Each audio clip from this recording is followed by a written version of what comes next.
clipping, bitch. All right, we're live. This is, yeah, 38. Sounds about right. I can't believe we've Hey, done this, man. everybody. Welcome to the show. This will be episode 38. Oh, go stupid. Oh, go crazy. What? You rem- What? Do you remember what that's from? The go stupid, go crazy? No. I remember it, but I No? don't know the origin. It was like, it was on Instagram a few years ago. It was like some toothless black guy in his car, and he was just telling you to go crazy. Go stupid. And he was like shaking his head like a dog, and it was pretty funny. But yeah, that's the way I felt like introducing the show, just because I thought of it right this second, and Yeah. that's really about it. I don't It's have kind too of- much of a, have no intro today. Yeah, that's off the shooting from the hip, off the cuff type of content you guys get. Yeah, that's just the kind of stuff you're gonna get here. That So, felt very Napoleon Dynamite. who talked like that in Napoleon Dynamite? Kip? Was that his name? Yeah, it was Kip. He was the guy that says your mom goes to college, right? Hey, Napoleon, can you pull me into town? Well, that place is a ripoff. Yeah, good old Rex Kwon Do. Come here, boy. Think that's why I go home to Starla at night? You want to get a rotten house to the face wearing one of these? Forget about it. Think where I got where I am today by dressing like Peter Pan here? Forget about it. He points at Napoleon, calls him Peter Pan. Why is that funny? You know, when I watched that movie when it came out, I had no idea what it was about.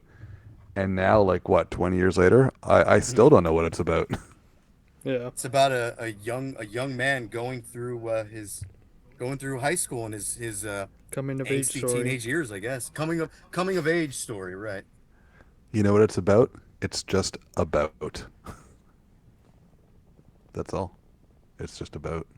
It's about Uncle Rico reclaiming his football glory days. It's about him Uncle building Rico. a time machine and going back to 82.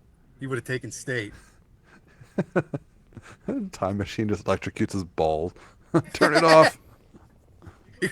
He's like, I could have told you that. It's like, wait, I forgot to put in the crystals. Yeah, the crystals. Forgot the crystals, damn it. My lips hurt real bad. You know, I know that feeling. I remember going back from Vegas when me and Robert were on our way back. And I didn't mention this to him the whole time, but like the second morning that we were there, I'm like, man, I need some chapstick. My lips are so fucking crackly in here. And he goes, that man, me too. He's like, you suffering too with the lips? Oh yeah. Every time I go to the desert, I have to have some chapstick on me. Yeah, it's no good. That's, It hits. That's not an issue up here. What, chapped lips? No, Or going to the desert. We're supposed to So- get a snowstorm tomorrow with like 15 centimeters of snow. Oh, that's pretty cool. It's been slightly cold here.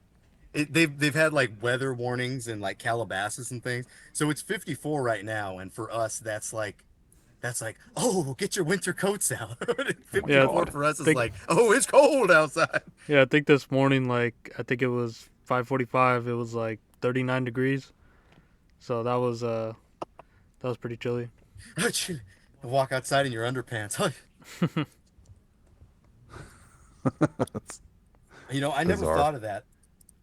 I never thought of Canada and deserts. Does all of the whole country of Canada, do you guys not have a single desert? No, like we have badlands over in Alberta. Oh, the which Badlands. is, You like, have Badlands. yeah, like canyons and stuff, but it's not. I wouldn't call it like desert. Oh, okay. Yeah, that's interesting. Yeah, well, it's kind of weird where we reside at, because you drive maybe 30 minutes south, you got the beach. You drive an hour north, you got the mountains, and then a little bit beyond the mountains, you got the desert. And then beyond that, I don't know what's beyond that. Maybe you have San Francisco or Sacramento or something. I've never been out there. The ice wall is beyond that. The ice wall is beyond that. That's right. The 2,000-foot ice wall. And what's beyond that?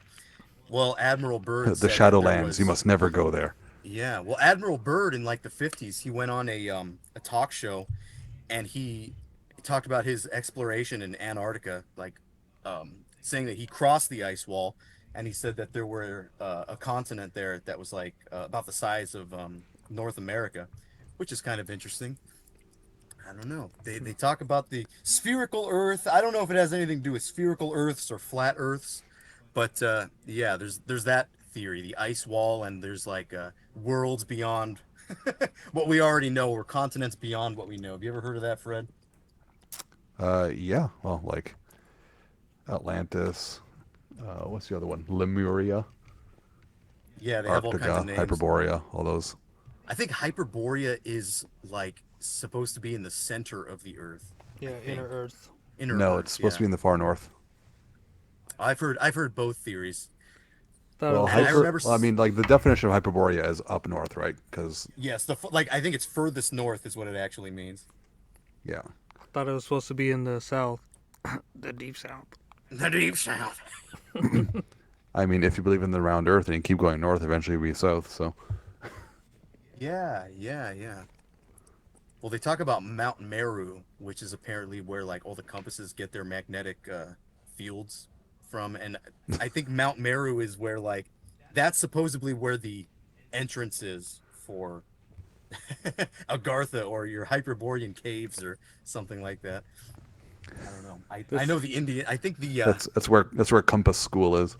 yes, Compass. That's where Compass School is. That's a good one. I think that's I, where maybe it's Buddhism or maybe it's Hinduism where they talk about Shambhala, which is supposedly the same thing. Oh, and then in Christianity they talk about the Garden of Eden, which apparently is, also supposed to be the same thing. yeah, it's supposed isn't it supposed to be like between the Tigris and the Euphrates, something like that. Something like that. I'm not That was exactly the sure. cradle of man, anyways. That's where the first settlements like Uruk and those places were, right? So that's usually where they correlate a Garden of Eden to, if I remember correctly. I Yeah, have a and then book on the Lemuria of all things. It's like so I can see it from Lemuria. my from where I'm sitting. Yeah, well, then there's the Tartarian Empire, the lost Tartarian Empire theory as well, Hmm. where they talk about I don't know if this has anything to do with that, but they talk about civilizations now. There's like a whole nother civilization underneath. Like we kind of just built right on top of something else. mm, Oh no, that's the Tartarian mud flood uh, That conspiracy or rhymes whatever. and it's great. Mud flood? we The need mud flood. we need Yes. Anthony to send the links. Yeah, Anthony knows a little bit. I don't know how much he actually knows about this stuff. He seems to just kind of latch on to The links. anything that's a conspiracy. Ancient aliens. Is it ancient aliens or is it Hyperboreans or who's really driving the UFOs? Is it Aryans? Is it aliens? What is it? I don't know. It's the devil, Dougie. It's the devil. Yeah. As David Putty would say, the devil. The devil. The Good old the, putty. the aliens are like the dinosaurs, Dick. All right. You gonna I'm wear not the that? one going to That's hell. right.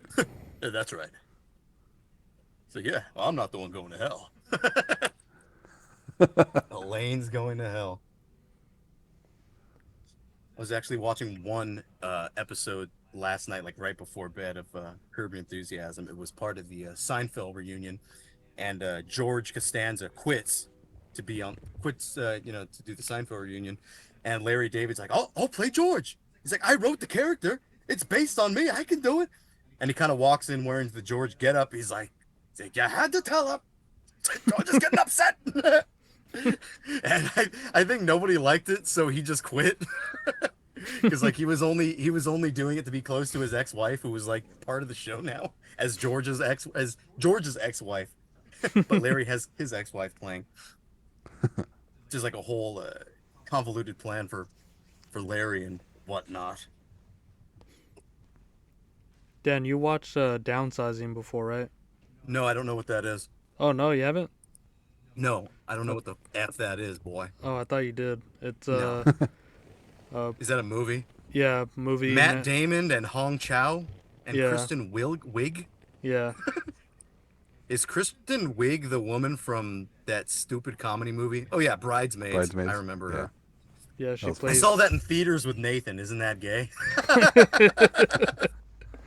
We had fun. It was a kind of funny movie. Yeah, Eric Wareheim was in Yeah, it was that. that's fun. I funny. liked it. It was all right. It was cool. It was a cool chick flick. I don't know if there's any other chick flicks that I actually like.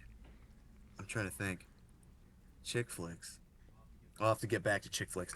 So, anyways, Paul, what were you saying about downsizing? Yeah, I just thought it was. I thought you and Vince were talking about that movie a while ago, but I guess not. But I got around to watching it yesterday, and it's pretty interesting. Yeah, Yeah, it's like I got to check this out. it's like this guy not doing too well in life. Him and his wife Kristen Wiig, and then I guess there's this new procedure that this Norwegian biologist made up, which was downsizing. It's molecular reduction, so it's Uh huh. all you get like from a regular size down to like 5 centimeters tall, and then they built like all these like miniature places for like these communities of people to live because it's supposed to be like a little less of a carbon footprint, and like all the money that you have is like tripled over there because of how the sizes of things and the resources that you would use over there. Oh, And that's why I haven't heard of this. It's new, yeah, it's like 2017. yeah, for some reason I thought it was like a older, like Yeah, it maybe in seems like 2000s or it something. seems like a being John Malkovich kind of Yeah, movie, exactly. That's why which was old. yeah, that's what I thought it was, but yeah, apparently it's like 2016. Oh, okay. And then yeah, it just goes on from there, and it's pretty interesting. Well, I'll check it out. I put it in my liked videos. I'll see what's up. I looked it up on YouTube, and on the side where they give you more movie recommendations, here's Honey, I Shrunk the Kids. Yeah, there you go. Yeah, yeah. So maybe kind of the same thing.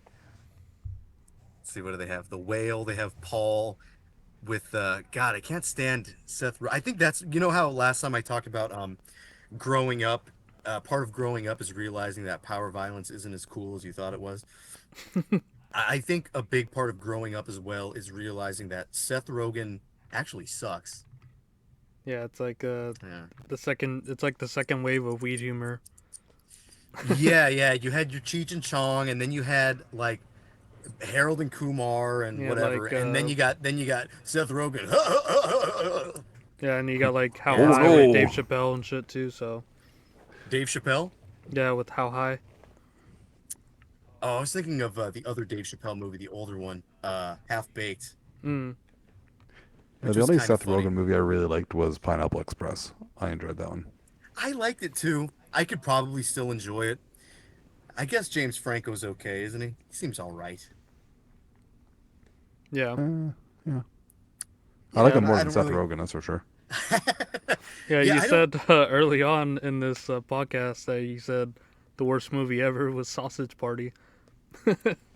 It is the worst movie ever. It's terrible. It's not funny at all. It's extraordinarily try hard just because it is so like raunchy and dirty. I just got high and But I thought food should fuck. yeah, it's a great idea, dude. No, man, but that movie is just it's just it wants to be hilarious, but it's pretty void of comedy, and I think you have to be someone who is high all the time, or you have to just be a stupid person to really get enjoyment out of that. Stupid from being high all the time. Well, both, really.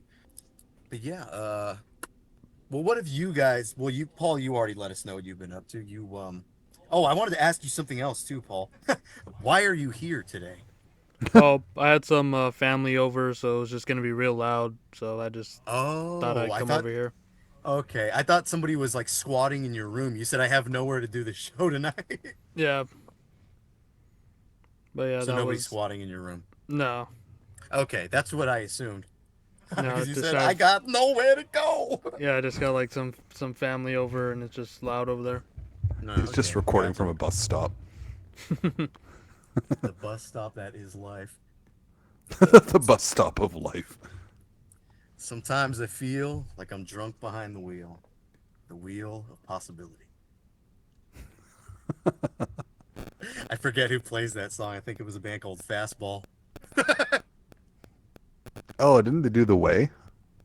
Yeah, That's the one that's like down down down down down down down. Is that song? Where were they going without ever knowing the way? Yeah, that's a great song. Yeah, Fastball had some hits. Yeah, Yeah, kind of like the '90s, early 2000s alternative stuff. I think yeah. it seems like everybody's talking about Creed these days, and everybody's really loving that song. Can you Why? take me higher? I don't know. Can you take Yeah, I me don't know if it's like higher? an ironic thing or something. I don't think it's ironic. I Because think even like they're liking Nickelback again, but I never thought those Oh songs were bad Lord. at all. no, that's I think that's the point. I remember back in the day when that was like the joke. It was like, "Huh, you like Nickelback? This guy likes Nickelback," as if Nickelback was a terrible band to like or something. But their songs are like, as far as pop rock songs go, they're cool. I mean, what the Yeah, fuck? I And like them. Creed was fine. It's not even really lame at all. I'm like kind of stricken to even name a bad rock band. I'm sure there are. If you can think of a bad rock band, go ahead and throw a name out Stained. there. I'm sure Stained is actually pretty good too. There's another one. Mm, That's another one of these. They might actually be better than people are letting on. I don't know, man. This is when I was like, Puddle of Mud. Puddle of Mud had some hits. They let had a the couple songs I bodies hit liked. the floor. Let the bodies hit the floor. That was That's No, like Drowning Drowning I Pool. Pool. remember like when Creed came out with their first album, My Own Prison. I think that's what it's called. That had some okay songs on it. Doesn't that one have a dog on it too? No, I think the cover is a guy like squatting in the corner of a prison or something. Um, but then that album with Higher came out, and holy fuck, I got so sick of them so fast. Hmm. The album's sick. Um, sorry. So the album's sick. Okay, well that's Human Clay. yeah. No. Uh, What if? Ah. What if? What if I? oh God, What about I had Counting purged that Crows? They were song from kind of my good. memory. Thanks for bringing it back. Or what else? The Beautiful. But no, Nickelback. I remember making fun of people who liked Nickelback when they were new. Party It hard, it hard. was a thing back then, and as far as I'm No, I concerned, remember when it it was a still is. thing. No, it's not really anymore. Now people are coming around to oh, Nickelback is actually good. They're like, But oh, yeah, they I Okay, were. then was let me referring to rephrase. Then I still make fun of people who like Nickelback. They're like, oh, they yeah. were my guilty pleasure all along. But I mean, I would still rather listen to them than Pantera.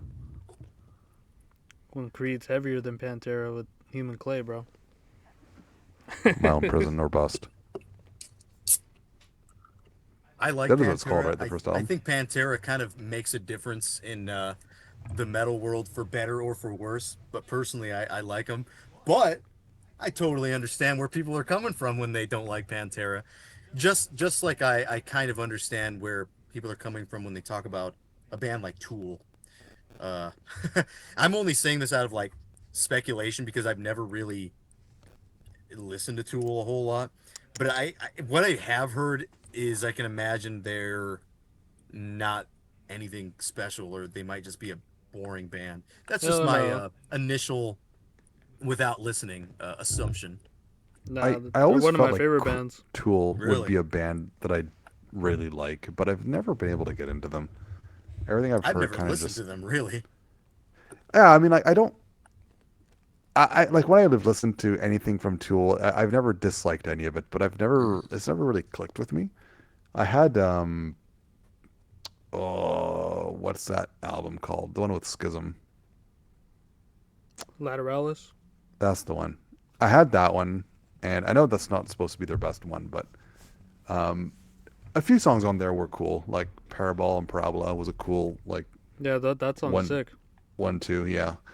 And The I know that was self-titled it was song on there the big is good single too. Schism was a cool track. I like the bass track on that. But other than that, like it didn't really do a whole lot for me. Like I liked it, but it never like made me think, oh my god, I need to hear more from these guys. And all the other singles I heard from the older albums, I know I heard the whole albums at some point, but it never really like stuck with me. So Weirdly enough, A Perfect Circle like had more impact on me than Tool did. Do you like that better? Yeah, well, like I for remember whatever hearing that. I reason, remember that being cool. yeah, I don't even remember the song anymore. Like at this point, I like Tool better than A Perfect Circle because I don't remember anything from A Perfect Circle. But at the time, they had a single on the first album. I don't remember what it was, but I played that more than anything I played from Tool. Hmm. Yeah, Yeah, the only thing I remember from Tool is that bass line. It goes. Yeah, Schism. That's yeah. all I remember from Tool. I can't tell you what their singer sounds like or anything. Yeah, I think the best album is probably going to be Anima. And then after that, it's probably 10,000 Days, then Lateralis, and then Undertow. Really, And 10,000 days that high? yeah, I like. There's a lot more like singles songs on there Huh. versus like Lateralis. I think that has like Disposition and stuff that's like kind of a working interlude. And then yeah, I think Anima is probably the best one like song wise. Was I have Stinkfist, H, which is one of my favorite songs. I remember that song title, Stinkfist. And Yep. then what else? Eulogy's really good. Third Eye. Yeah, pretty much this whole fucking album is great. Hmm. Is that a? I don't know what people usually rank the Tool albums as. Is that a popular opinion or? Oh, I don't know the takes. Yeah, they'll probably be like. I think He the doesn't hot pay take attention is. to the media frenzy. Yeah, I think the hot take is like, oh, I like the newest album the best. Numa's the best drum performance ever, but Numa, yay. not really. Christ, Christ, Numa, yay. You know what I'm talking about? Yeah, if you're gonna listen to Maya. Enema. You know the guy that was recorded dancing recorded a follow up to that, like 10 years later. Are you talking about the fat guy? Yep, You know what? I think I did see that actually. it was Yeah, he very was like forced. yeah, he was like making a face like a frog the first time. It was cool. Yeah, he had some intense open mouth action going. Yeah, he kind of looked like the fat girl from the Oblongs. Do you remember that show? The I was Will gonna say Ferrell Pac show? Man, but that works too. No, Fred, do you remember what the Oblongs is on Adult Swim? I don't know. Hang on, I need to Google this. Yeah, look up the Oblongs. He looked like Helga. They Oh might my show an God, image. this. Yeah, yeah. You remember that? Yeah, look for the fat Oh, girl. that goes way back. I know this is kind of a classic show. I don't remember what year it came out. It probably says what year it came out. But I remember watching this way, way back. Man, what year? 2001. So yeah, I probably saw this around 2001. And I remember the first episode was an interesting one. It was the main kid Milo. He like has a crush on one of the popular girls, and then it turns out she's an alien, and she like he goes to her house and she straps him to a table and she like takes his brain out from his nose and she like licks it and he's like tee hee that tickles. I just remember that. I remember seeing that as a kid. I'm like, oh, this is weird. I'm like, is this sexy or is this just bizarre? I think it was supposed to be both. Sexily bizarre. Yeah, yeah, alien chicks. But Speaking of alien chicks, what were you gonna say, Paul? oh no, go ahead. I was gonna ask you if you have seen Neon Genesis Evangelion. Yeah, You have seen it. Okay. Well, I watched it for the first and the time. movies. I had one movie that like I just bought on a blind buy. I didn't know it was like a whole fucking series or anything. Oh, well, I you might finished have. it recently though? Well, I finished the original 1995 Anime. 26 episodes. Yeah, Yeah, that was pretty cool. yeah. It's like a total like bait and switch at the end, huh? Now launching Unit 1.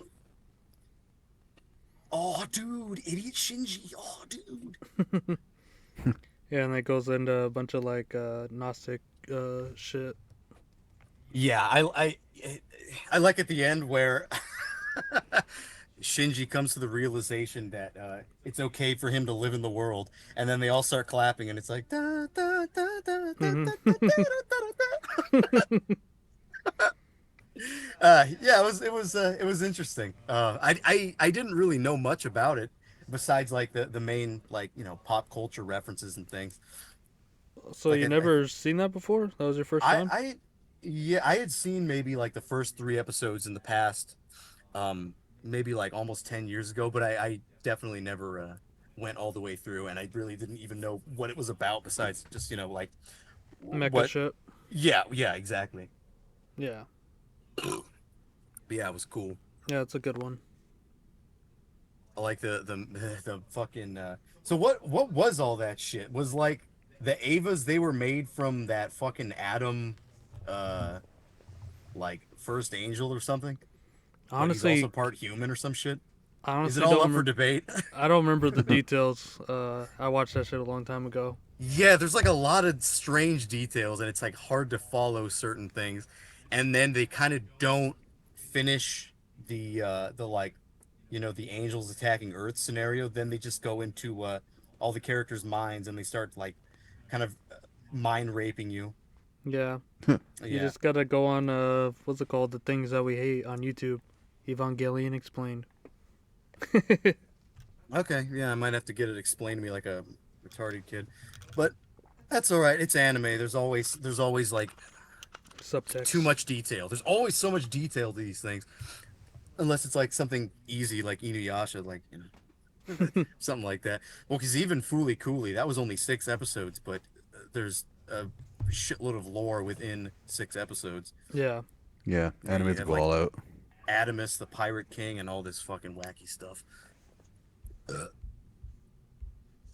But Fred, you spent your life savings on what? Oh yeah. Wasn't that bad. But yeah, no, great find this week. Original pressing of Sodom in the Sign of Evil on Devil's Game. That was a record store I've never been to. The break of evil. Yeah, it's No, it nice was. when random record stores have metal, and it's not like I don't even know, just like some hair shit. I have absolutely terrible luck when it comes to finding metal at record stores. Yeah. This one was. It was weird. So like, I was with a friend of mine, and we just like Google mapped record shops to see if there were any we didn't recognize, and we found this one, and we got there, and like it's tiny, like about the size of my basement, anyways. And the front half of the store is a coffee shop, and the back half is a record store of just punk and hardcore with a little bit of metal peppered in. And behind the counter, they have the display albums, and the amidst all the punk and hardcore, um, there's a copy of In the Sign of Evil. I'm like, huh.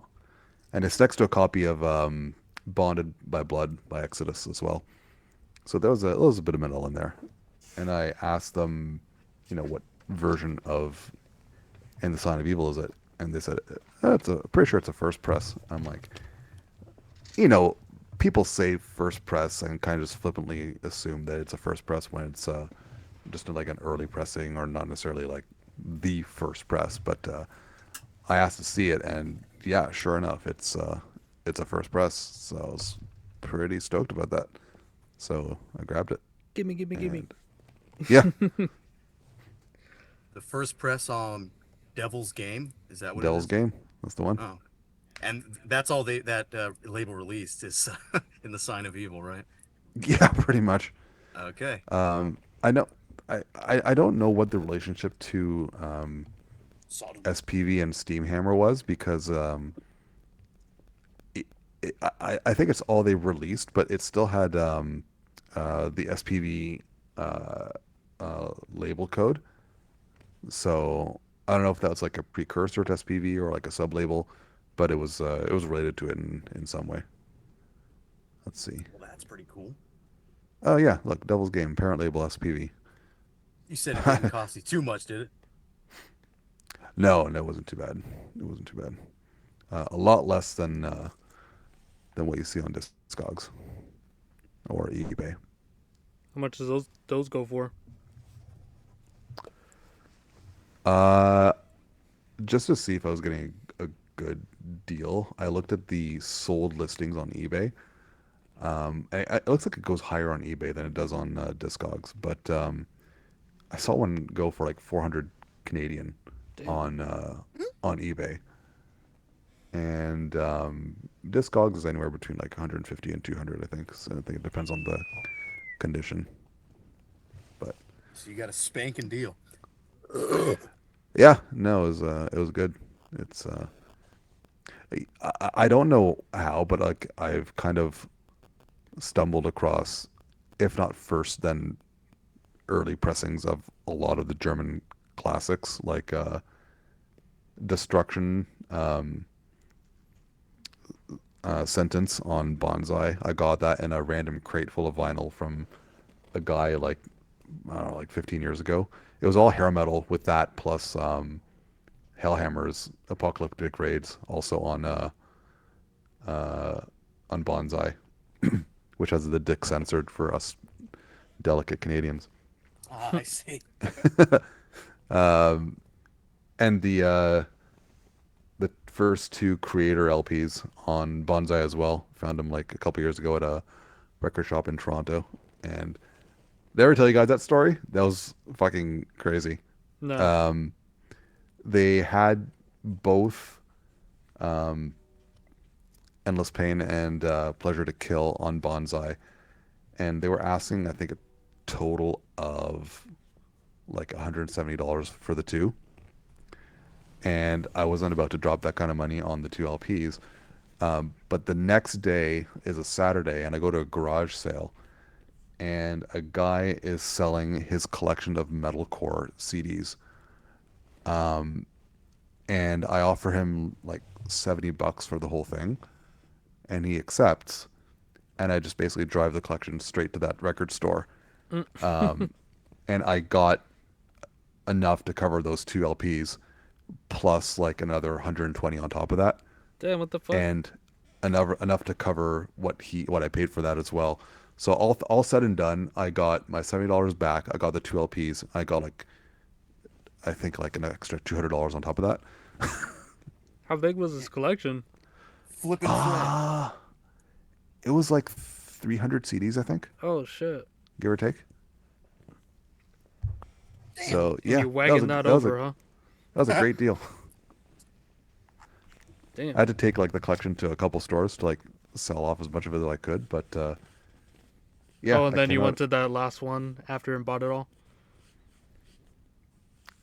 I like I still had like I don't know like 20 CDs I couldn't sell. I just wound up giving them uh, The to a scene secondhand kids? store. Just like here, take them.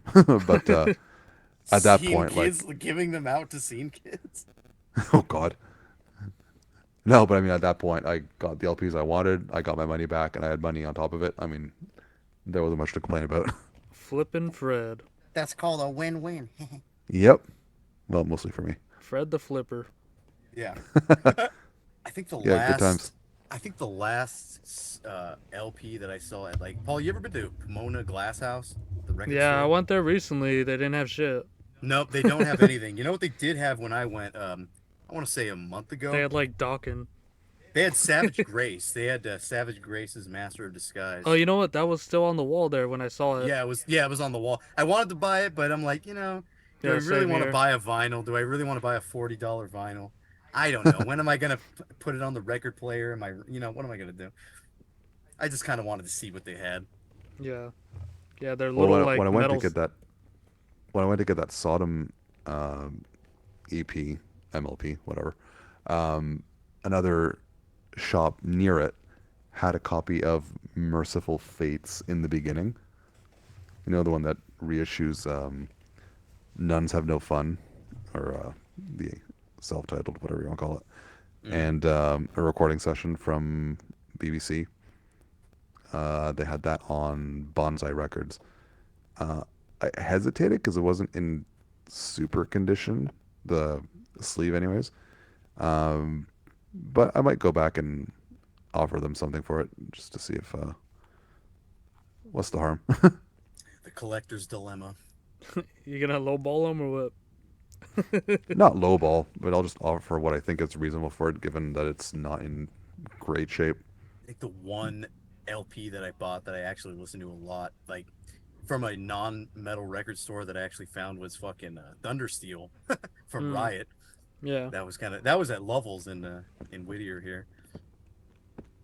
Besides that, I don't really remember any other metal releases that I bought at a record store. A lot of my shit I bought just online Yeah. or on Discogs or something. That's where I got the Holy Terror LP, the one that's like I for haven't promotional use. ordered vinyl in years, and then this year, towards the end of the year, I wound up ordering two, and because I've kind of decided to not necessarily slow down my collection, but I'm kind of sick of buying newer albums that I kind of just Don't listen care that to and much think, about. yeah, yeah, it's good, and then kind of move on, and then wind up listening to stuff that I like more. So I've decided that I'm going to spend more time tracking down The best. probably more expensive items, but Yeah. and just add those to my collection because Yeah, it's worth it at because the end those of are the the day, best they're the ones. ones I want more anyways, right? So Yeah, it's the more impressive stuff. Impress us all. I guess, but I mean, there's like I just remember like when I was a kid or in my teens, anyways, like things that felt so far out of reach that I thought I'd never get them, and for the most part, they've been reissued, and that's they're attainable now. But like those originals that I never thought I would get, now that I have a full time job and can probably afford some of them, uh, why not pick some of those up just for the fun of it?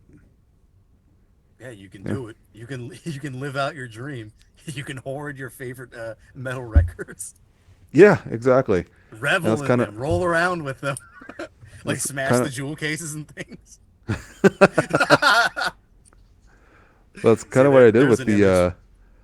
I posted the Inferno Moonblood split a few weeks ago, and then probably like a week ago, I posted the Bakira LP, and like I have the Bakira CD and I have the Moonblood track on the reissues, but you know what? I always wanted those, so why not?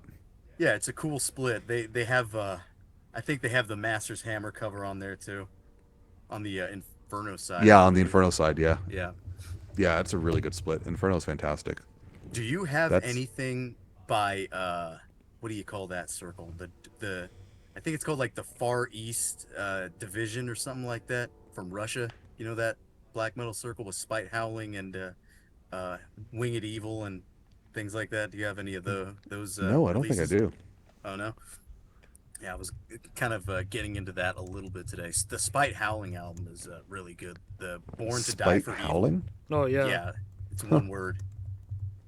If you haven't I've heard never it, heard of it's that. pretty cool. It's totally it's what's the word? It's totally dynamic in an interesting way. It's got a drum machine, but there's a little bit of everything. Like the intro of the album sounds like Rotting Christ, and then as you kind of go along, you get something that sounds Finnish, and you get something that sounds like LLN. You kind of get a little bit of everything there in 2002 from Spite Howling. Hmm. There was some other band I was checking out. Oh, there's a band on there called Forgot from '96. That one's pretty cool too. Hmm. Okay, I And know Forgot. I didn't oh, know they're okay, part of a circle. yeah, it's some Russian circle. I think they're called Far East Division or something. Some Far East Division Black Wolves. Yeah, there you go. Yeah, I'm Uh, seeing that now. Weird. and then a cool band that I was actually discovering today, and it's kind of an interesting one. North Dark. If either of you guys listen to that band? No. Yeah, I have one of their albums, I think. Oh, do you? Yeah, it's like a interesting DSBM. It's almost got weird like tapping parts that like Sovereign would do, or like maybe Pest Noir would do, but kind of What taken to the album? extreme. I believe it's called Nostalgia. Oh, That's okay. the one I Is the have. one I was listening to. Damn, they came out with all this shit in 2007, like three Well, albums. apparently that guy, the guy was like 19 and he killed himself in 2008. Hmm. So like right after, and that's kind of interesting if you look at some of the other material there. If that's true, what was he like 10 when he formed the band? Mm. Yeah, that was the thing that weirded me out when I was looking at the history of the band. Like he was Yeah, it so weirded me young. out too. I'm like, was he 10 and he Like, was and I'm just doing wondering, this? like, are some of the dates wrong? Like, did he die Yeah, I later was than thinking. Yeah, me too. I was thinking the exact same thing. But yeah, it says 19 when he died. He was born so in 19 or in formed in '99, and 2008? So like, he was in he released something with Serber in 2004. So he was like what 14, and North Dark started in the first demos in 2000. Yeah, yeah. So So that would make him he was like about 10. 11. Yeah, yeah, yeah. 10, 11 years old. Like, It's very strange. damn boy was sad then. Yeah. Well, I mean, isn't there another case like that with I mean, with somebody being so young. Um, what's that Norwegian band? Oh, Bluedos Nord. I think that guy was really young when he started doing demos and things. I think he was about 13. well, yeah, well, same with Enslaved, right? Like they were super young too. But even that's like, and Blue Dot's not our French, but Oh, like at least 13 is in your teens. I mean, like mentally, you're in a different place when you're 11, 13. Like that's a I don't know, like well, I 11. mean, I guess you never know when the fucking black metal bug is gonna bite you on the A. So so I don't know. Maybe just he discovered this stuff really early and was enthralled enough to make music at such a young age. That's cool and that's interesting. And it sucks that he killed himself. I mean, maybe all these things have to do with each other.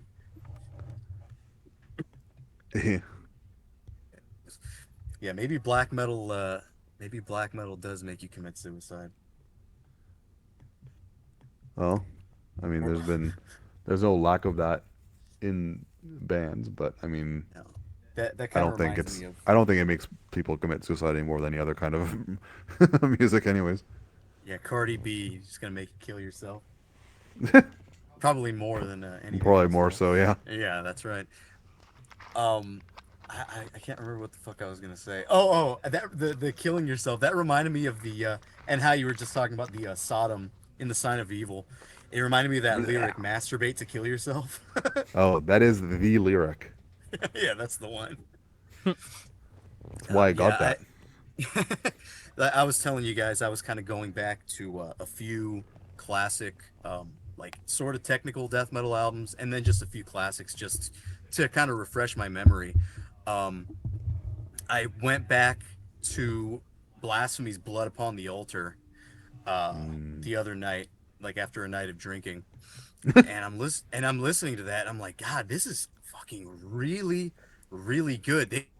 Blasphemy was so they were just killing it at that point in time. yep.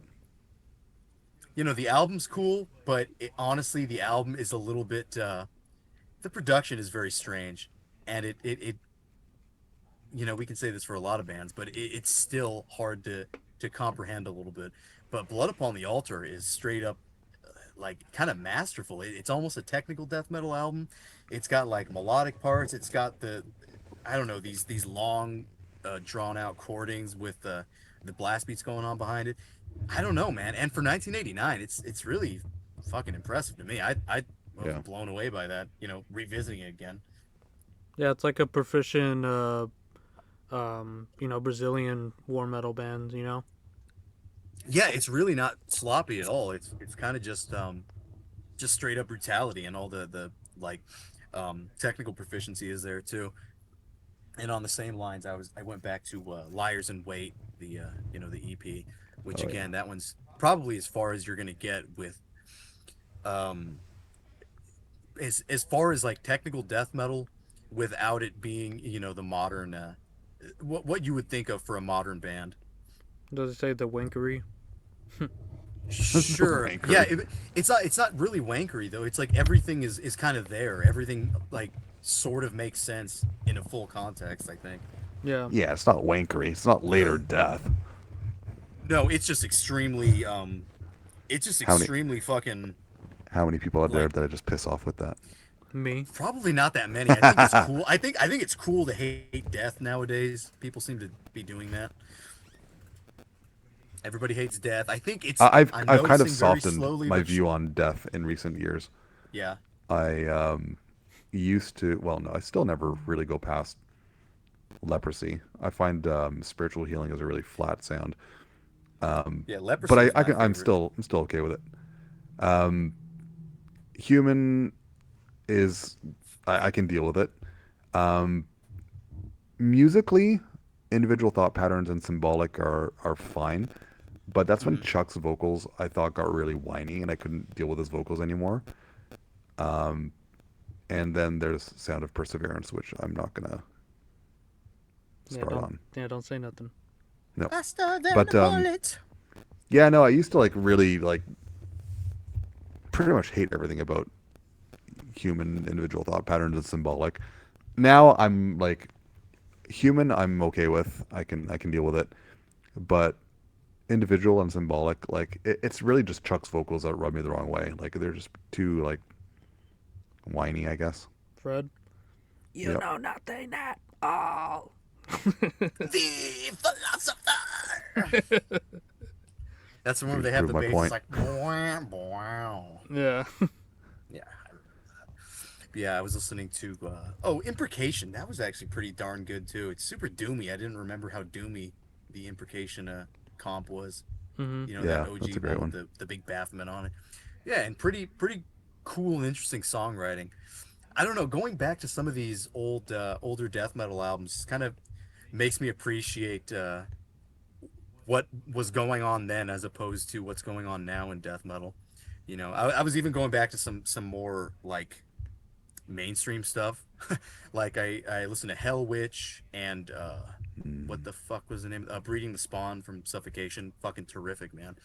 yeah.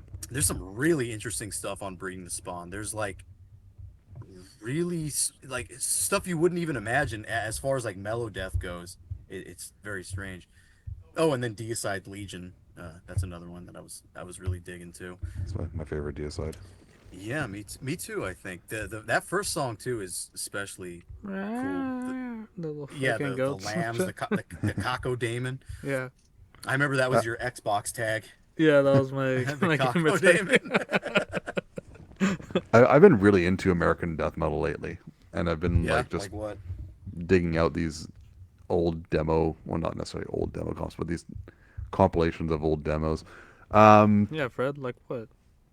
Gehenna, the Gehenna compilation, Execration. What else? Well, a lot of Grotesque Infection, thanks to death metal shit posting a couple Is weeks there a ago. death metal Gehenna? There is I've American. never heard of that. I don't think. Hey, that guy's got a Fishbone T-shirt on. Remember Fishbone? Yeah. No, No, you don't recognize that logo, the no. T-shirt? They were like there's a bunch of black guys playing like ska punk. It was kind of cool. No, that's why I don't recognize it. Didn't you have a Um, fishbone shirt? I did. I had a Fishbone T-shirt back in the day. I think there was a lot of bands that liked that band too. Well, I mean, maybe this is no surprise, but Anthrax liked that band. They were mm, kind of a party band, anyways. You know. Yeah, Gehenna. I'd never heard of this. The Valley of Gore and the Horror Begins. yeah, they're pretty Whoa, cool. the Horror Begins. That album cover is scary. He looks like one of the Yeah. regenerators from Resident Evil 4. Oh, there's That, look, another that cool looks one. scary. Skeleton with Hatred. eyeballs. Hatred. Which one? Hatred. Sergeant Yeah. Hatred. Yeah. They're from, hang on, let's see, Virginia, and later they were in Washington, D.C. That So is. Let's see. The Offering need is to a cool I need to album, but find the them here. demos are. There's a Uh, demo comp that came out that's really cool, Days of Darkness. And there's one track on there, I forget which one it is. I think it's I Gaze, that uses the necromancy riff in a death metal fashion. It's really cool. Bro, the album art with their band pick on the back is so fucking funny. Which one? For the Days of Darkness, when you look Oh at the yeah. band pick on the cassette. art. Look at the artwork for the first album, The Offering. It looks like a still from a really 90s video game like Doom or something. It does look like Doom. Hmm. Yeah, it totally looks like Doom. These guys look cool. That their band picture looks cool. They have a Budweiser dartboard in the back. Well, that's they're playing at some venue, at some bar. You said Days of Darkness and The Offering, or which other one did you say you were listening to? Whatever the other demo on Days of Darkness is, that's the one I was. So the demos that are on Days of Darkness and The Offering are the ones I've been listening What is to. with this? What is with this album cover for Hatred? Yeah. You have a swastika, you have a skull and crossbones, and you have a peace sign. What does that mean? Wait, which one? The Hatred EP or the Hatred demo from 1996. I didn't look at that. Let's see. Suffer? Let's see.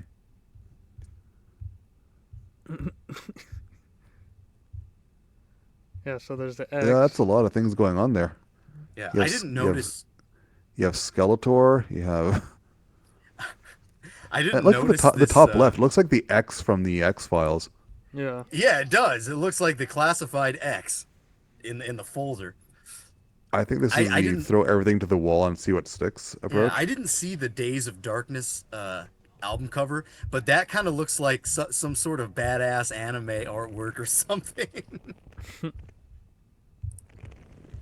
This actually looks pretty cool. It looks like these guys mean business. They have these like long-haired skull warrior guys on their album covers, which is cool. Yeah.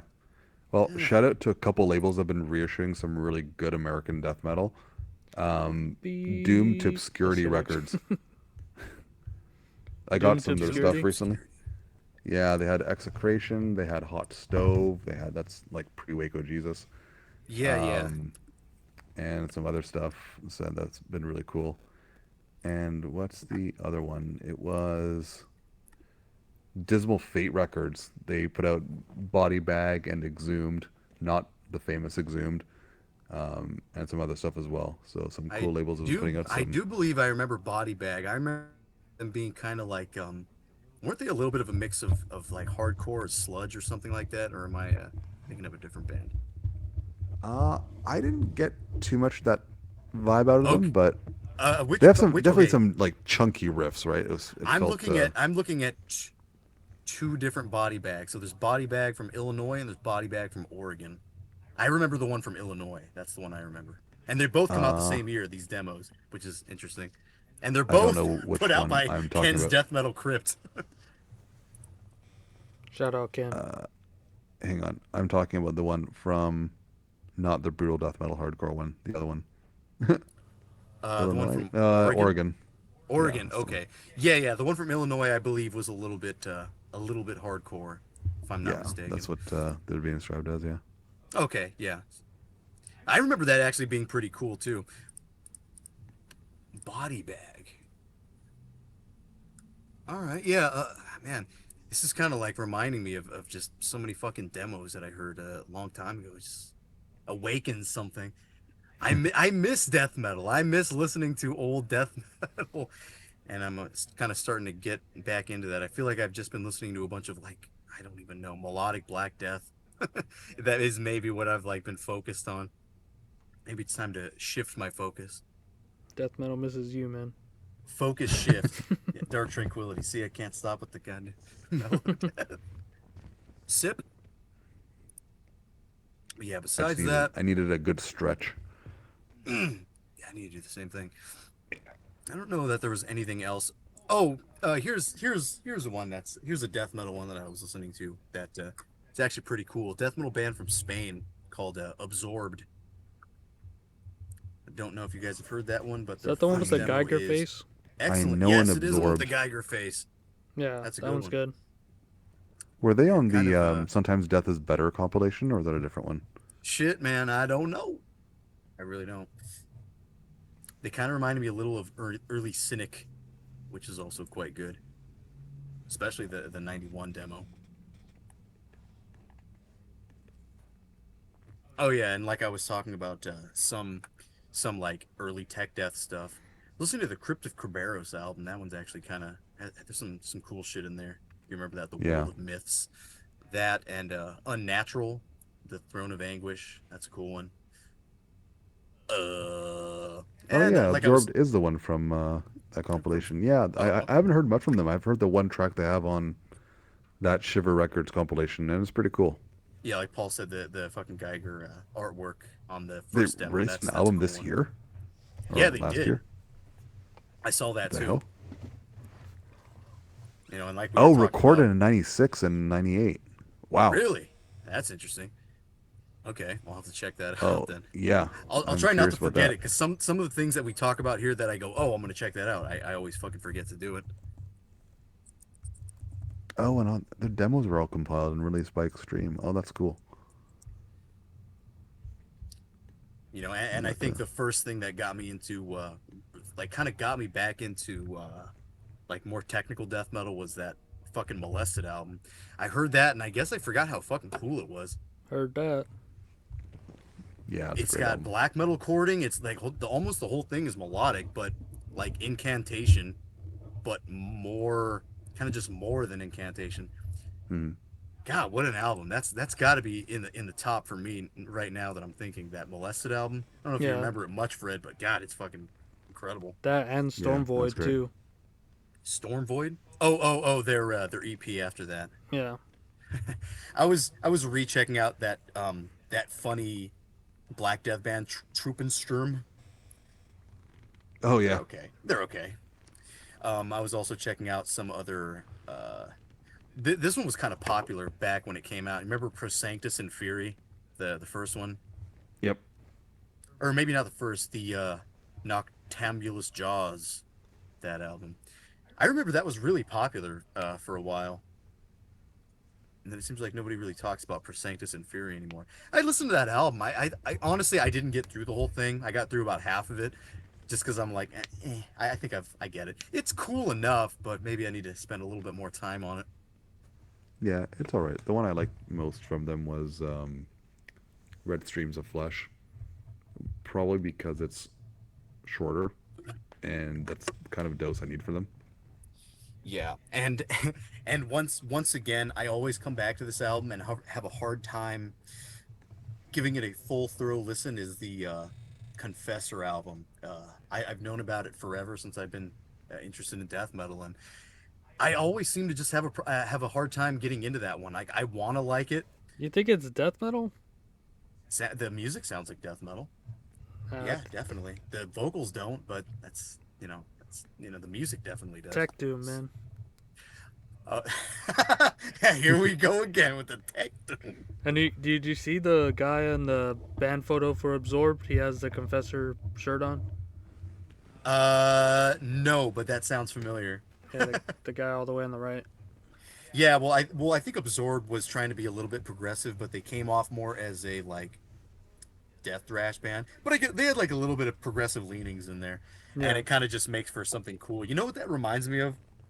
It reminds me of the Euthanasia, 1992, that demo. With the naked chick with the sword on it. yeah.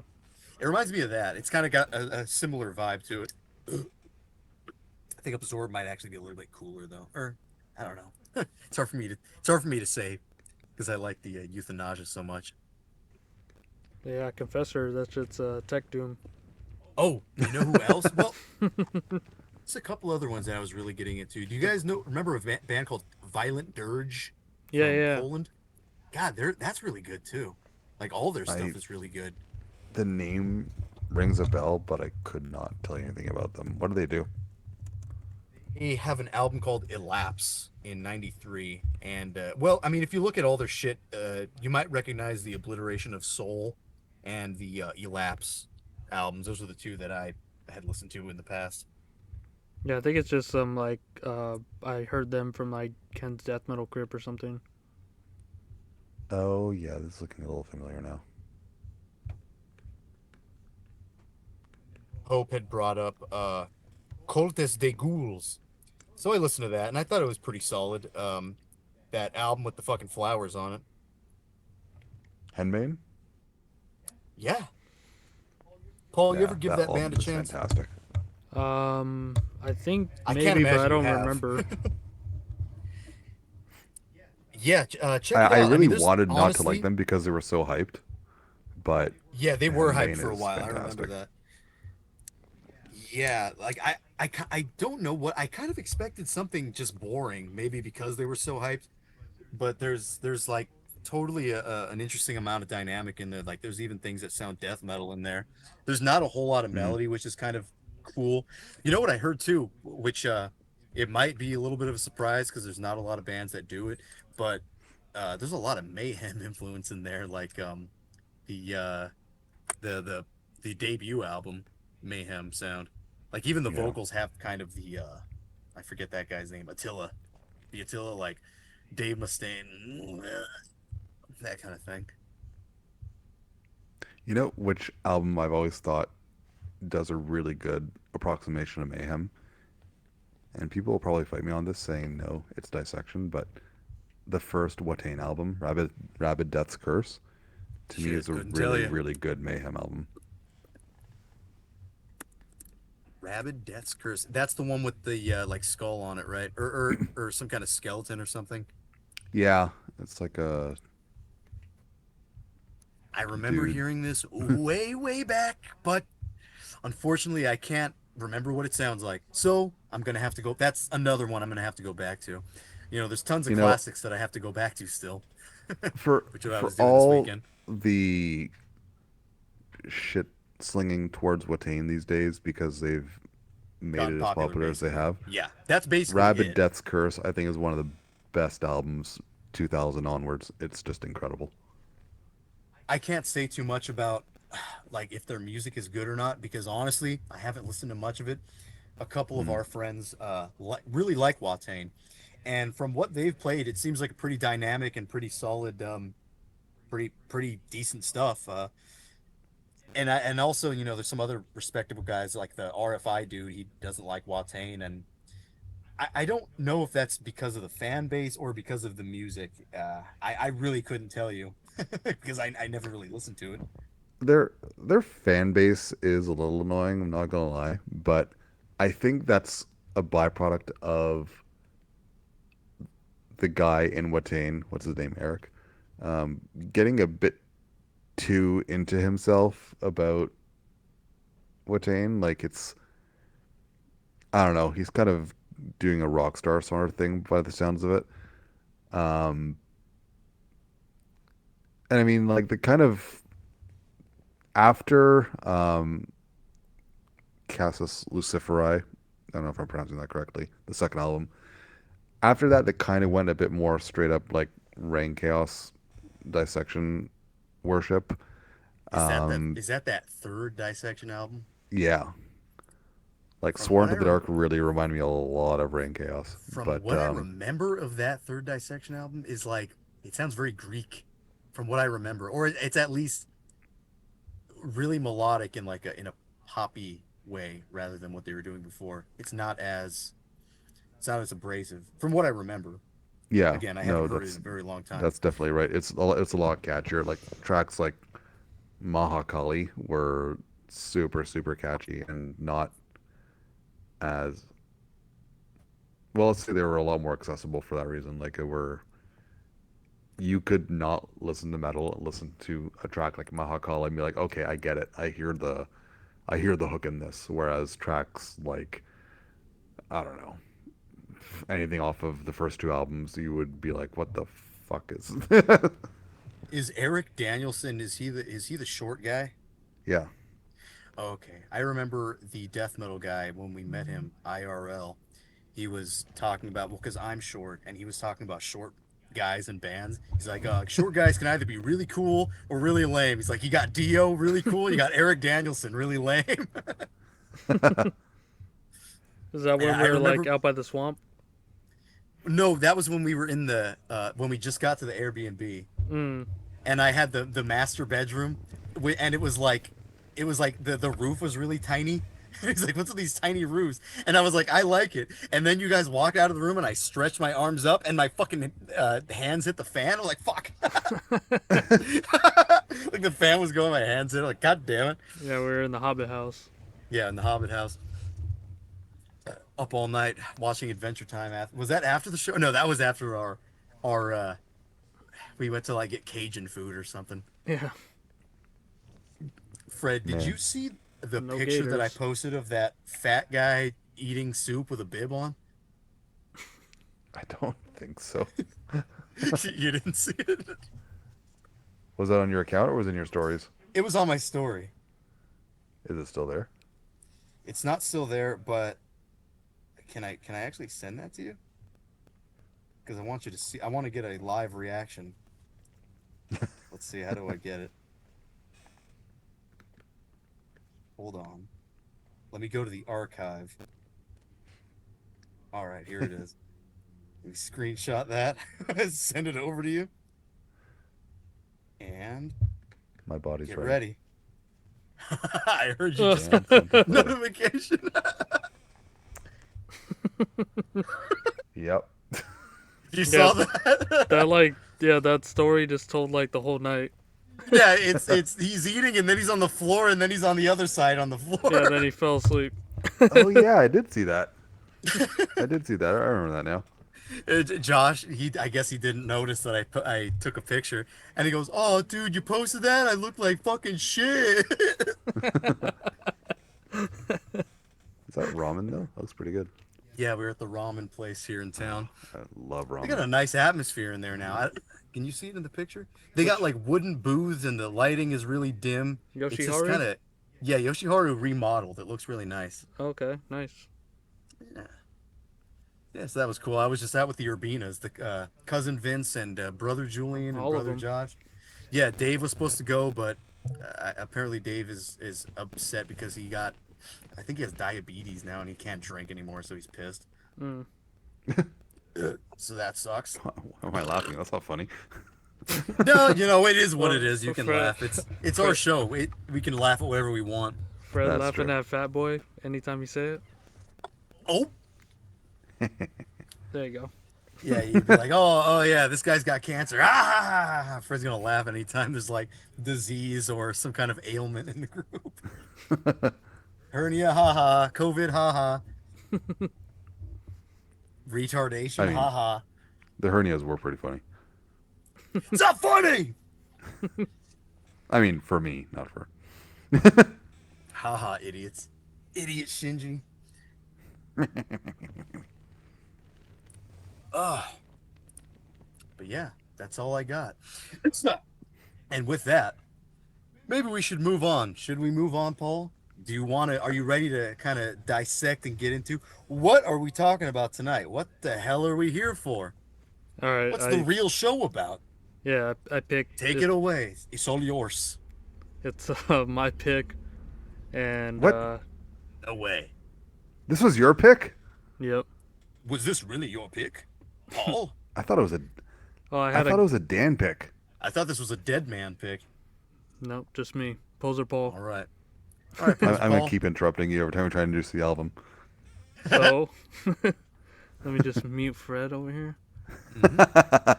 But yeah, this is the Swedish band Brimstone with their only album, Carving a Crimson Career. Interesting And- name. Yeah, a lot an of awkward title. alliteration. It is an awkward title. What does that mean? A career? Crimson career? Like a jobby? I have no idea. But Mhm. yeah, they're a weird. They like are on the fence of either being melodic death metal or power metal with harsh vocals. And I chose this because I think it opened the door for a lot of other bands that I really like. Because I found this band. I think during the time we were writing and doing all the stuff for Mr. Twilight, and Okay, so when we were doing, we were really interested in melodic death metal. yeah, so I was like I think James showed me Eternal Autumn, and then there's Brimstone, and then I was getting back into Demoniac too. Then just seeing what people were doing with power metal, Yeah. and yeah, and coming across this one, it stuck out to me because it wasn't like so extreme. It wasn't like the most extreme power metal could get, but I felt like it was like the truest to heavy metal, with Oh, definitely. yeah, with being going into a more extreme genre like demoniac. Like sure, yeah, it has like the catchy melodic leads and stuff, and it's going at a faster pace. What else is something like this? I Fire Rain was in Yeah, similar Fire artists. Rain too, but I feel like that's more thrashy than anything. You think so? I More felt like that that was a bit more like new wave British heavy metal. yeah, I thought it was more like good black thrash actually. Okay. Like not so much in like the like I don't even know because when I think of that, it's like more like black and roll type stuff that's doing that. But I think that Fire Rain is probably one of the best bands doing the that take on black thrash. But I gotta listen Yeah. again. It probably is just some new wave shit. It's practically power metal. I think if you look them up, it just says power metal or something, or it says like power metal thrash, because Yeah, it's like the only thing that's extreme about it is the vocals, and maybe that's I think that's probably the case here too, right? yeah, because that's what I wanted to ask you guys. Like, what do you guys classify this as? Because I'm more along the lines of this being like a like a power metal album versus like being melodic death. Hmm. I mean, you can make an argument for a few of them. To me, and likely because this is what I tend to listen to more out of the influences that I heard on this album, I heard like a very heavy metal influenced black metal. Um, Yeah, so bands like Morningstar, Bifrost, Countess, Thromdar, um, those are the kind of sounds I pulled out of this. And especially bands like Countess and uh, Morningstar, bands that really pull a lot of that Manowar influence out yeah, in their sounds. Um, but I mean, yeah, I could hear this being like a melodic death metal. I could hear thrash as well. I think it all depends on which particular influences you pull out as what you hear most. And I think for me, because I tend to listen mostly to black metal, that's just why I latched onto the most. yeah. Because his vocal isn't really like a death growl. It's more of like just a raspy kind of death metal. It kind of reminds me of like the Carcass vocals on Swan Song a bit. And but what about you, Dan? What do you classify this as? Yeah, I would just say power metal for sure, and I think like more particularly bands that would classify themselves, or maybe the fans would classify them as quote unquote true metal. Yeah, So like a band like this would be listened to, or like kind of music like this would be written by guys who are going to Vakken Festival, or it's Keep It True Festival. Guys who are into well, especially with this album, I think probably influences are definitely going to be like Blind Guardian and Halloween, and even when it gets down to the slower, more bluesy parts, I think that Saxon and early Judas Priest are probably going to have a lot to do with this. yeah, Hmm. yeah. I was definitely hearing Priest on there, and a bit of like Maiden. Not so much with like they weren't doing like twin lead sort of things, but they were just having like uh, the real emotional guitar leads instead of like being like the contemporary power metal where it's like more like, oh, look at me do these these sweeps and stuff. Like they incorporate that in some of their solos, but it's like I don't know, I feel like it's evoking a lot more emotion than like showing off. Yeah, they're definitely interested in songwriting and evoking an emotion, or like evoking a feel. Like I said, this band, even in their lyrics, they kind of talk about like uplifting. It's like it's us versus you paganism, and it's also it's us versus you, we're metal and you're not, kind of Yeah. like, and that even shows in the lyrics too. Yeah, even the lyrical themes just heavy metal. So, and like a contemporary band with this is like on the completely different spectrum of being the most extreme, like Cranium, but they're more like riff based. This band isn't really too riff based. I don't know exactly what they're orienting the music around, because it's definitely not the vocals, definitely not the drums because they're programmed, and the guitars aren't doing like like Dragon Force solos and shit. So it's not really. I think it's just like a whole song, just a project based thing, because this is pretty much the only thing that they came out with. So it might have just been like all they wanted to do in this one effort, rather than like Yari from like Winter Sun. Like that's obviously a guitar band. Yeah, I think that's a really really good point of like what does this band center around, and like the bigger question is like what does power metal center around? I think power metal is kind of all of it at once, where nothing is supposed to be like outshining the other. Yeah, it's Well, a. in certain cases, I think the they make guitar is room for supposed to be that. outshining. Yeah, they do. They make room for everything. They Like the let the bass shine a songs, little bit. yeah, it's like oh songs. Let's have the vocal melody over it, so the guitars are just going. Chugga chugga chugga chugga chugga chugga chugga chugga chugga chugga Yeah, chugga chugga. and then they even have parts with like keyboards kind of taking over a little bit too. Yeah, and the solos, that's like a big thing too. But like I said here, with the solos, it sounds more like melodic death metal solos than like power metal, to me at least. Okay. All right. But yeah, let's get into one of the songs here, so we can take a listen. So oh man, it was so hard to pick like three songs for this.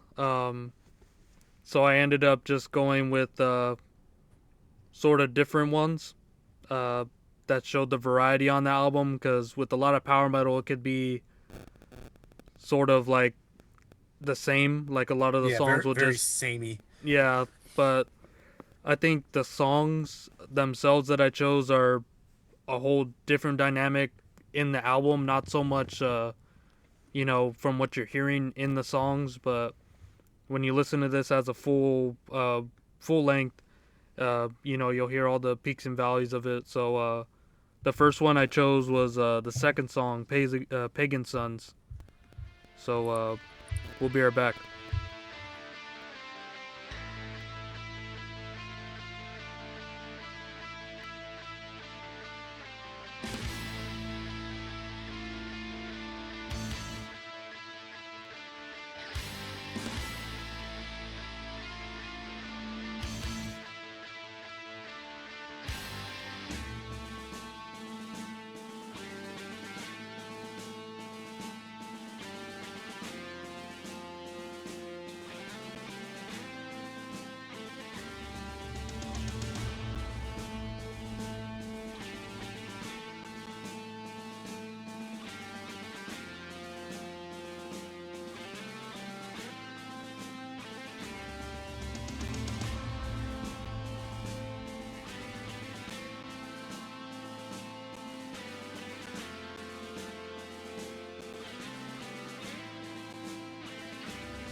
It's clipping, bitch.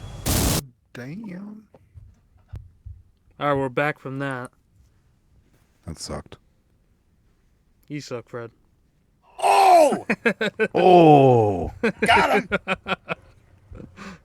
Because this Fred didn't is expect that. It was like an arrow through his heart. You suck. that. Oh, oh, That's what it feels like. That hurts. yeah. ow, These are how the albums feel, the songs. Feels like you're getting slashed by that fucking dragon with his blade. That's what it feels like. That's scary. It hurts so much as I'm wondering why his wings are coming out of his back legs. His hind legs, yeah, the hind leg wings. Well, on the sword, they're also coming out of the hind legs, sort of. Well, not quite. Not as much as they are on the actual It's dragon. just an anatomically awkward dragon. It's fantasy, man. Dragons are real, dude. Just like Hyperborea and A wizard did it. fucking. Yeah, it's true. Like this album, true metal. Yeah, you said this is the most Man-O-War-ish type song, and yeah, I can totally imagine. I can see Man-O-War. I can hear Man-O-War vocals over this rather than the vocals that they have over this. Yeah, Yep. It would fit. It would work. Yeah, but like you were saying too, Paul, this where the fuck does this band even come from? Like, do they have any other band? Oh, you mentioned yeah. I told Havoc, you. right? Yeah, it's like. I actually didn't check it out, but Yeah, check them out after, because this is Alright. really good. Like black metal influenced by heavy metal, but not in a Bathory way. It kind of just sounds like this, but instead of leaning into melodic death metal, it's like black metal, and it's from way earlier, like 5 years earlier. So yeah, that's definitely worth checking out the demo Night Frost. so But yeah, they have the solos there that are more leaning into yeah, they're like like melodic death metal would do. they're like yeah narrative solos instead of being like like I said earlier, there's some of the sweep picking and like scales in it, but it's not like watch how many I can do within a minute. It's like actually taking it somewhere, like just the whole solo for like the I think it was what like a 2-3 minute part for the rest of the song. It's Yeah. like it's fucking moving. Something else that I think this compares to Man-O-War in another way is the hateful lyrics, because Man-O-War actually aren't a "we love you" kind of band. They actually kind of hate you, and I Yeah. think this band actually kind of hates you too. This band not only hates you because you're not into heavy metal, but this band also hates you because you're a Christian. And I think that's a cool and interesting way to make a power metal album, is hate instead of love. Epic hate. Yeah. Yeah, because Yeah, they're kind basically of like talking that. about like some Crusader type shit, I think. Yeah, like in the opposite of Crusader, like a satanic Yeah, Crusader, like or no, coming, pagan, like a pagan Crusader or something. yeah, like coming to these pagan I guess like tribes and getting Christianity to push on them and not taking it. Yeah, the Sammy clan is not taking it. Yeah. I think the song really picks up in the second half, especially with those like I think you call them like Argoslint type slowed down Argoslint riffs. Yeah, I was hearing Purging Fires of War this Yeah. whole song pretty much. But Is yeah, that the like one that Only goes? complaint I have is the song could have like ended a bit more powerfully. Like I felt like the very end was a little anticlimactic. It didn't feel like the song went out with a bang. hmm. Minor complaint, but Yeah, that's the song that goes burn those fires burn. Yep. This reminds me. I don't know if it's the same song by Argoslint, but there's an Argoslint song that goes like. Is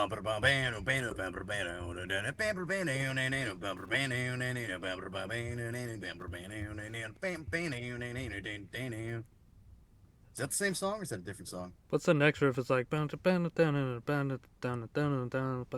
Yeah, maybe it because yeah, that's what we were kind of talking about too. And I know the Terminus guys have talked about this, but yeah, Argoslint has they really are just a heavy metal band with other things thrown in there. yeah. I think that's basically what they are, and I don't think we've talked about any bands so far that are really lacking the heavy metal influence. Have we? Have we talked about any bands that are like totally lacking? Because it's going to be mostly like black metal or brutal death metal that's going to be lacking the heavy metal influence. Yeah, Maybe Mayat. yeah, I feel like Um, we did. Wasn't didn't Grotesque Infection feel like totally devoid of traditional yes, heavy metal yes, you're influence? right. Kind of, yeah. That had more of a hardcore punk influence and just straightforward death metal. Not really. grindcore shit. Yeah, Yeah, yeah. Yeah. Not really picking up on any kind of traditional metal or anything. yeah, but like these like this song is like one of the slowest ones on there, and then the rest is kind of just like picks it up, and I think there's like even like acoustic parts coming through on the next song after that. I think the autumn, um, or it may be the beginning of the self-titled track, but yeah, like it's just like still, I still can't tell whether or not this is melodic death metal or power metal. It's like two, it's all cut from the same cloth, but it made me want to bring up the conversation of like death metal bands that later went into power metal or vice versa. Like who was what was Accent Star before that? Like Crystal Age or something? Miscreant. Miscreant, and then I think Crystal Age was Hammerfall.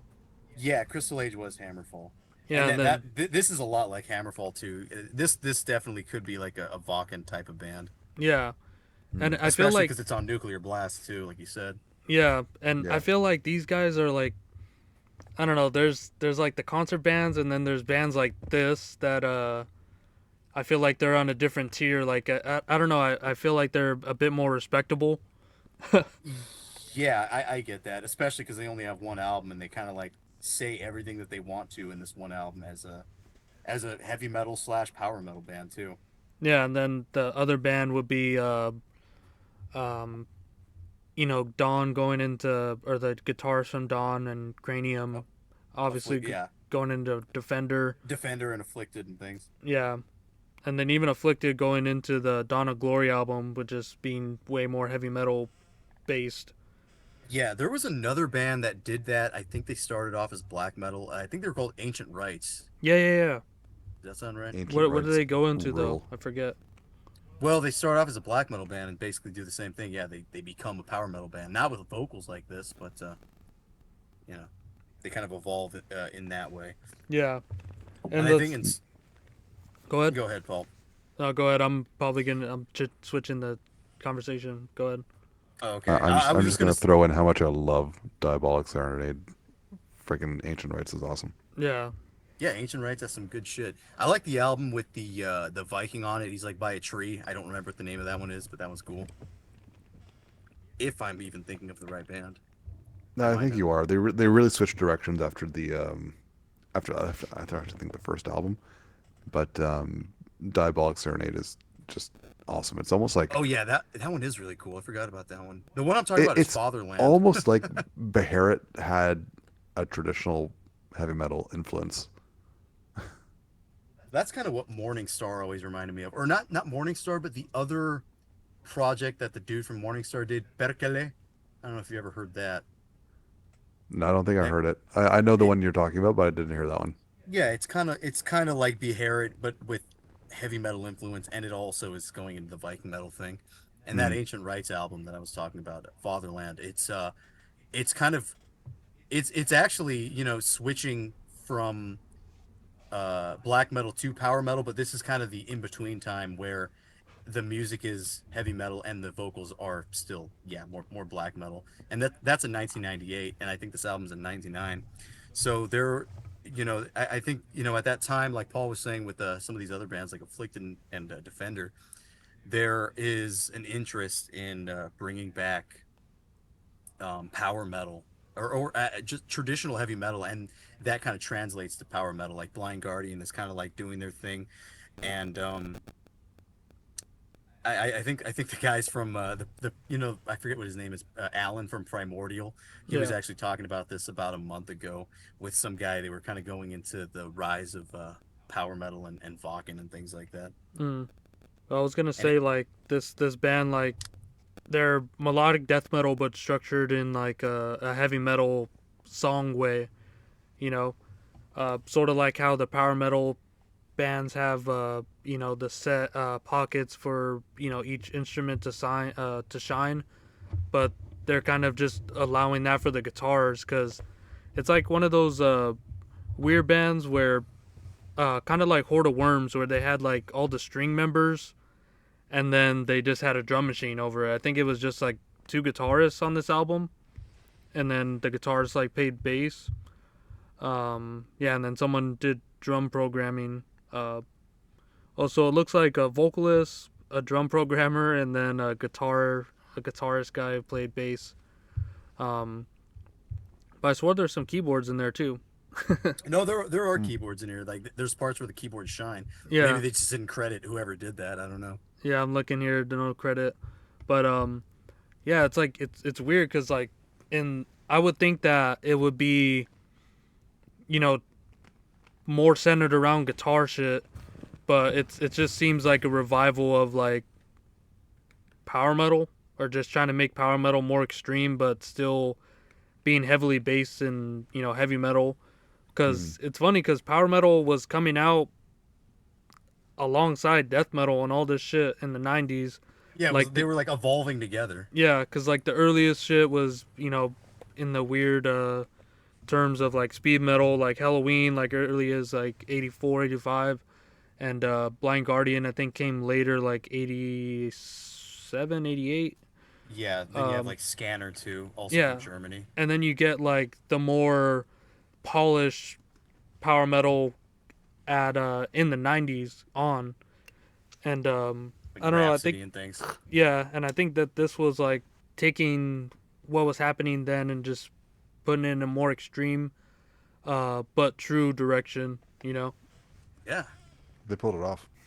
Yeah, because like I said, this is like a full album listen. I can't really like pull a song off here and you know listen to it by itself. I need the whole context of it. um I guess like the most single kind of song would be the one I'm gonna play next. If you guys are ready for that. Oh, I'm ready. I'm ready. All right. It's gonna be the fifth track, "King of My Kind," and we'll be right back.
It's clipping, bitch.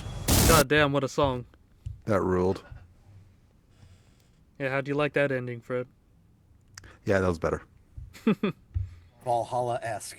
Yeah, I said, what'd I say? Fuck it. What did you say? I don't remember. Said it like 5 seconds ago. But, You said heavenly. oh yeah, Heavenly, and I was like, oh, actually, Valhalla-ish. Valhalla-ish. It was very celestial. Yeah. But, yeah, this No, song, I like that one. I like that one a lot more overall. the just higher, faster paced shit. I don't know if it's necessarily the faster pace so much as just I thought this song was more complete than the first one we listened to. Yeah. I think it was the ending that kind of felt like they just didn't know what to do at the end of the last one, and this one they definitely did know what to do. So it just capped off really well.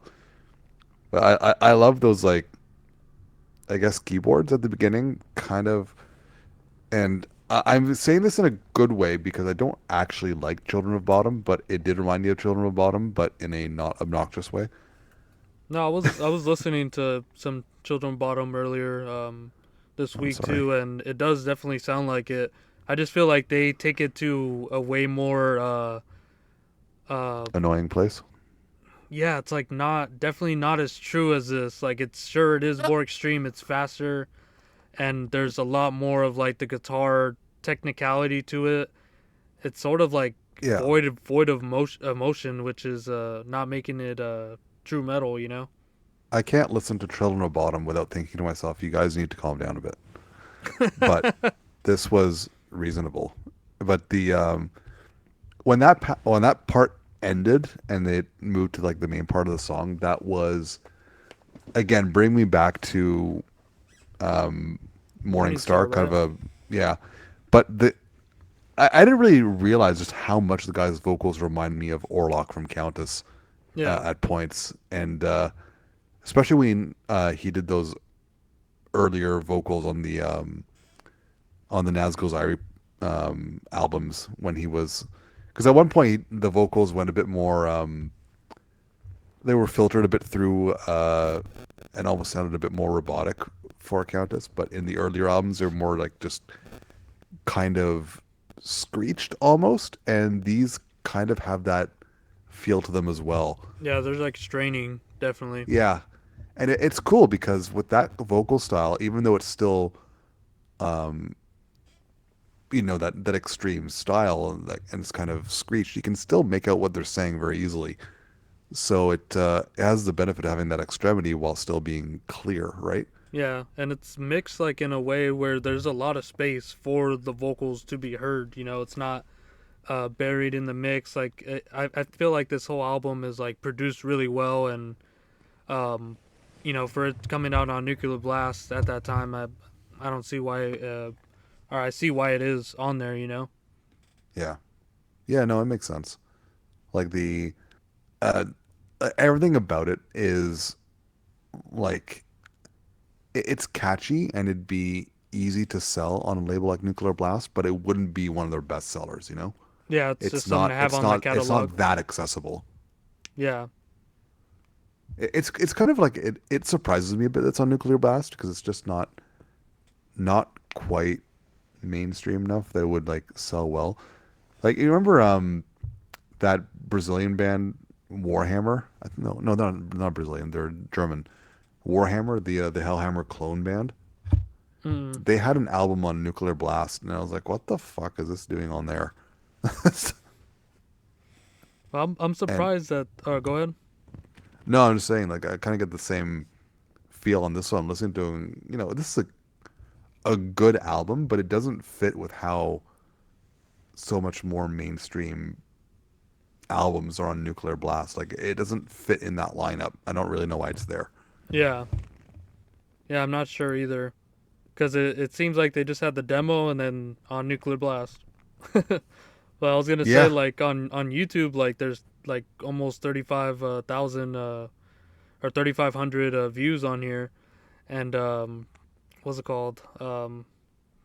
Like, and I don't really hear much people talking about it except for like the 82 comments here, all praising this album to hell, you know. So that's why I thought to cover it. Yeah, fair. But Dan, what do you think of this? I was gonna say this is for fans of Gehenna, but I'm actually now having a hard time finding this band. Fred, is the Gehenna from Norway and that like speed metal drunk Gehenna, is that the same band?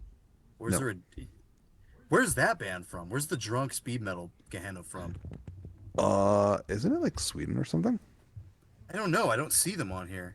Oh wait, yes I do. Oh, here they are. Yeah. Okay, yeah, hard rocker. This is for fans of Gehenna. I would think. Where are they from? They're from Sweden. Oh, they're Swedish. Okay. Yeah, yeah, yeah.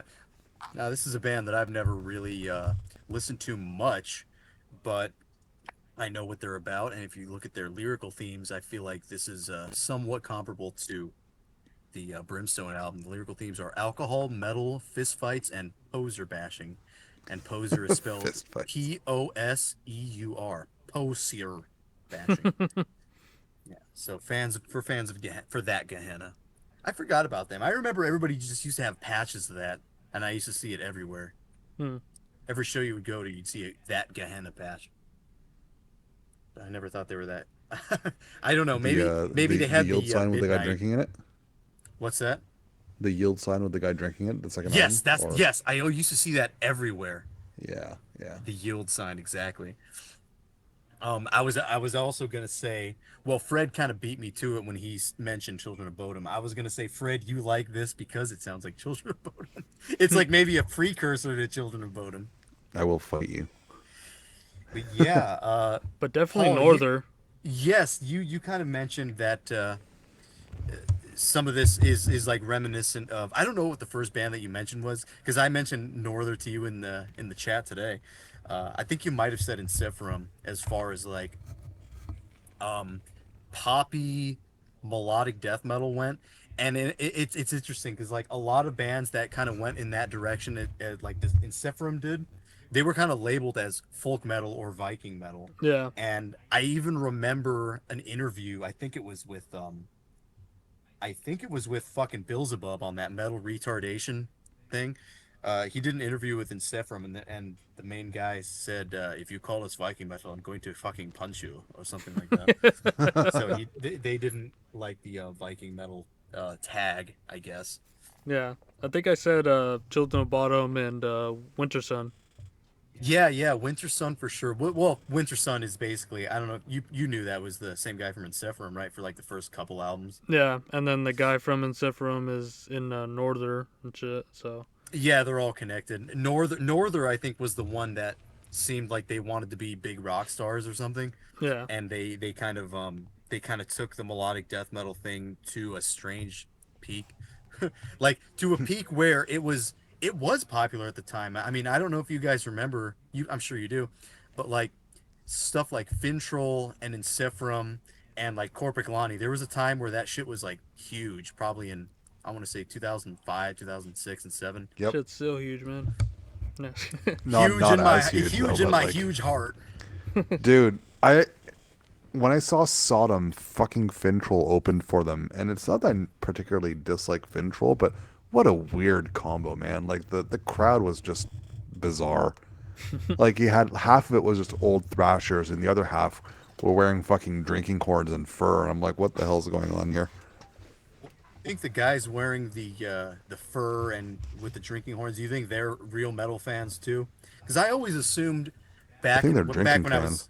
was, yeah, drinking fans. I think it's Back when like I was I was gonna say like I think Ailstorm like put the perfect merch line out for their like targeted marketing. It just says metal for dads, and it has like some fucking like neckbeard Bugman dad on the fucking shirt, and I was like, yeah, this is basically like all that sort of like folk metal is just like for like old motherfuckers that are still trying to like something that isn't offensive, I think.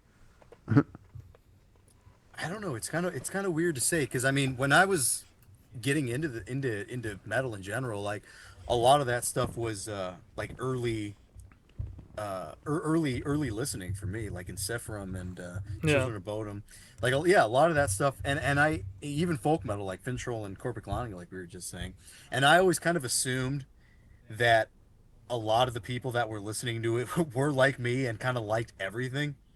And at the time, I was just looking for kind of every avenue and every fucking alley for metal to go, and like that was just one part of it.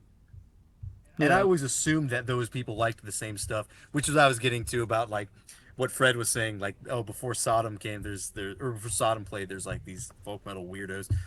But I'm thinking, do those guys actually like real metal, or are they just kind of bug men of that era? Because I feel like a lot of guys stuck to the bugman metal Yeah. and didn't really branch out. I definitely understand that there are guys like that. Yeah. I think it's more of like the gimmick of it, and they're just like, oh, yeah, let me wear a kilt, let me Oh, drink hard, and yeah. listen. Oh, hardy har. I Yeah, like it's just Metallica, but then I found folk metal, and now that's my whole yeah, identity for yeah, 20 years. this Yeah, is fun. they just pick a band and decide to make their entire personality around that. Let me get my fucking million Hailstorm shirts and shit. I'm just Get looking my at Yeah. their kilt. their merch right here because I'm trying to find the dad one, and I don't know if that was a meme. 'Cause if it was, it's perfect. But I'm looking at all these shirts. They have so much fucking designs, and it's like why are people supporting this? And it's like not good See, music, you know? look, I'll say this right now. Now that I'm thinking about it, this Brimstone album, uh, I feel like if I heard it back in maybe let's just say 2009 or something. If I had heard this back then, this would have been on the same wavelength as like the first Ailstorm album, in the sense that they were singular albums. Like Ailstorm had one album. If Ailstorm had the one album and they were as popular as they were back then, and Brimstone had this one album, that's how it kind of was for me with a lot of bands. Like I never knew that, or you can't predict the kind of popularity and where these bands would go. I But feel like, with the eh, difference between that is like Elstone came out 2008. This shit came yeah, out in '99. no, no, no. But what I'm saying is like they were both one-off albums at the time, Oh, okay. is what I'm saying. And like a lot of the stuff that I liked back then were just one-off albums, or like a couple. And it seemed like not just with folk metal, but with a lot of classic metal bands that we grew up with, they all kind of kept going, and they probably shouldn't have. Yeah. But back when those albums were special, they were, and they would have remained special albums and special bands, but they just kept going and kind of like Like imagine if K9. whoring them, basically whoring themselves out Yeah, I was gonna say to the imagine if industry. like K9s came out with multiple albums. Exactly. You know, like hate beef, like all these things were like special for a reason. They were all gimmicky. Ailstorm is gimmicky. The Brimstone album is gimmicky because it's power metal with black metal vocals. Um, but it's still special. And all those old classics of this sort of genre, this sort of like extreme metal getting into more popular and understandable territory, or like approaching where we would be, like beginner territory. Yeah, Mhm. If these bands kind of stayed that instead of kind of rehashing the exact same thing but worse, I think a lot of them would be better off, or at least in our minds they would be better off. Because now we're talking, now we're just getting angry about things, and Fred's like, oh, these fucking kilt wearers and these fucking horn drinkers and all this, because we experienced that too with when we saw Corpic Lonnie. yeah, And Corporate Lonnie was one of those special bands too. But at the same time, like when we did see them, they were already kind of outside of that and getting into a strange pop mode. yeah. And it Tequila. was strange that we saw them in California and fucking Anaheim. It was just Yeah, very strange. tequila. Tequila. Yeah. I still like some folk metal, but where it's at now and where it's going, it's not really going anywhere. It's kind of just chasing its tail Yeah, around. But anyway, it hit its peak when we were growing up. Heat of Volk, if anybody I, remembers yeah, that, Heat of that was Volk's also great. Hit of Volk, and that first or think it was called Koning or what the fuck? I don't remember what it was called, but the album where they're all standing around the fucking fire, that's a good one. That What, must have been 2006 or 7 or what something. was that one band? Folk Earth. Remember that? Dude, I was actually listening to Folk Earth today because you were talking about this kind of stuff. They have a Falkenback cover on their album. Oh, really? Yeah, they're I don't know that they do other stuff. I don't actually know, but that one album is pretty decent. They have a fuckload of Oh albums. God, they have way too many albums. The one I'm talking about is from 2006. So again, see what I'm saying? Like at the time, they had two albums. It meant something, and but they keep going. You can't do that when you're a band like this. You have to make that statement once and just end it. Because a lot of this stuff is like kind of in the vein of black metal. A lot of it wants to be pagan, and a lot of it wants to be I don't know. It's taken from the black metal thing, and as if you just keep going with it, you get too far away from what good metal is, and you And start what getting can into like you just honest generic Gets crap. goofy. and It like just what gets stupid. and what can you honestly do with that with like more than one album? Without having the foundation of metal. Like Exactly. because like it's just pretty much the same shit going on, but like oh sure it's a different folk melody or something going on. People who are in the know of like those I guess songs will probably appreciate it, but and like those instruments, but it's just always gonna be gimmicky and not profound past their debut or second album. Go to the Folk Earth page on Metal Archives. Already Are you still there? got that shit bookmarked, bro. Yeah, go to the band picture. You got fucking I Jack Sparrow fucking all the way on the left. Do you see Emily, the flute player? Yes. She's a cutie. I love her. What is that? The folk metal honey bun? That's the folk metal honey bun of the week. Emily on flute. how She can play many my flute fucking hit. people need to be in this band? There's like Look 30 at people Lord. in this band. look at the guy on the bottom row, long hair. He's got some strange instrument. Look at him. And then you got the pirate on the right with on the left with the sword. I'm trying to look at his band shirt. I can't tell what it is. Which guy? The The Michael? the guy with the weird instrument. Oh, what is that? It Yeah. looks like some death metal band. He looks like he's a real metal guy. Yeah. Yeah, from I here it think looks like some brutal death metal. I thought it Yeah, was I like don't know what his Condemned or band shirt something, is. but it's not. I think it's Morker from Sweden. Emily Cooper. I'm gonna contact her. She's in France. There you go. Yeah. No, it's not Morker. Oh, All right, okay. wife her up. Wife her up. Let's grab our plane tickets. You remember Kruachan? Who? Kruachan. I remember Chris Chan. Why? Who's that, Fred? The Irish folk black metal band. No. Later just folk metal. Really? Nothing? How do you spell that? Cruachan. Crucian. Celtic folk black metal. I like their album. I like their band picture. Um, no, I'm not recognizing any of this stuff. Really? I thought they were pretty well known. Well, No, I don't know who that they is. kind of went like full folk metal later on, and Oh, you know didn't what? like as much. I But know the album. I know the album Pagan. That looks familiar. From 2004. yeah, I think Pagan was like their most well-known album. But that or the Morgan's Call. But the first album, I'm gonna butcher the pronunciation, but Tuatha Na Gael Mm-hmm. is amazing. And Okay. It's the Morgan's still Call. very black metal, but it's got like flutes and shit, and Okay, I'll put that in the save videos here. yeah, Morgan's Call's like the fucking equivalent of a Cradle of Filth cover for folk metal. Cradle of Folk. There you go. Fred, do you remember a band called Odoreer? I don't think so. They had some man. I can never remember how to spell their name.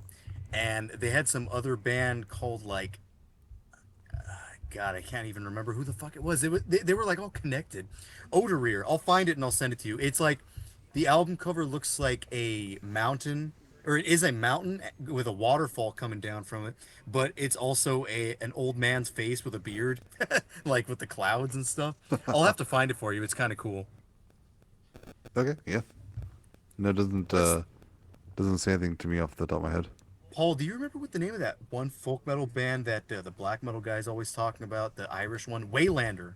Mm. Remember Oh yeah, Waylander? yeah. Oh yeah, I remember Waylander. Yeah, that was pretty cool Born too. to the Fight is a great song.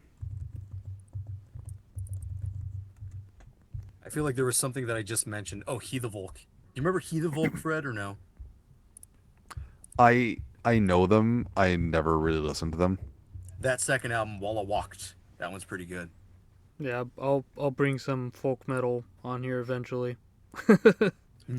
I Metzatol? just like so many Yeah. of the folk metal bands went too over the top that I Even stopped trying to find ones that I like because a lot of the ones I wound up listening to were too over the top, and I'm like, this or is they're just too black metal.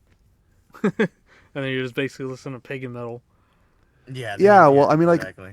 ones that I really like. Guys, remember Nocturnal Mortem's Christ album, the third album? I'm just not a Nocturnal Mortem guy. I remember that first one. It was called Horns and something. Go I don't Horns, even yeah. remember. That's the only one I remember. I don't really think I've heard anything else from them that I've, studied. The the third album was weird in that it was for the most part straightforward blasting black metal, like audible but still very raw production that would just halfway through the song just break out in flutes and folk instruments and then go right back to blasting. And it was a really bizarre juxtaposition for me. It was like the first time I heard something like that. And it really pulled it off really well. But the problem with a lot of the more popular folk metal bands, I guess, is that they just kind of push the folk aspects too far, and just like we said before, it just winds up sounding goofy. And it's not that I necessarily dislike it, but I can only take it in small doses. I'm like, okay, this is fun for a couple minutes, but like, all right, we're done now. Yeah. Say, Fred, have you Yeah, ever heard of the Lithuanian folk metal band Skyforger? yeah, I have one of their albums. Is it the first one? I don't think so. Hang on, I can That picture the that album first cover on one, my. that first one is fucking terrific. They have a Yeah, really great. It's the first one. yeah. I always got confused that album cover with the first Argos one. I don't know why. Yeah, they look kind of similar. Yeah, but There's that's like a not. big battle going on. Yeah, Yeah, yeah. there's a music video for one of the songs on there. It's called Kershey, and man, it's really interesting. It's basically not even folk metal. It's like what you said. It's black metal with every once in a while you'll get like a fucking bagpipe or something. It's pretty Yeah. awesome actually. It's kind of more akin to like the most aggressive like Grand Isles key parts or something. It's really cool. I'll send you guys that video, or maybe I'll just post it. I haven't. I'm not on their page, but the one I have is the album cover is like Odin or something. No, it must be Thor because it's got a hammer. It's like a brown cover. Oh, hang on, let me find it. Skyforger. Not that one. Not that one. Here we go. Per Perconcalve. Third album. Yeah, I haven't I have heard that that one, one. and it's I know for sure the first one is that's the one I know. I don't know anything else from them actually. yeah, it's pretty cool. I like it. If I find more of their stuff, I'd pick it up. Yeah, I always thought that was an interesting name too, Skyforger. You Hey, guys, wait, they used to be called a Grindmaster Dead. I didn't know that. All right. you guys know that Death doom band metal with folk elements. Huh. Asomgin from Norway? Who? Asomgin? No, that doesn't sound familiar at all. How is it spelled? Asmegin. That's some gin. Uh, I think I let's showed you see. them before. I don't recognize that first album cover, and I don't recognize that second album cover. I remember like in the first album, it's kind of more leaning into like that like black metal folk, but It's got a witch on the cover. yeah. Yeah. But yeah, this is a cool one that I like.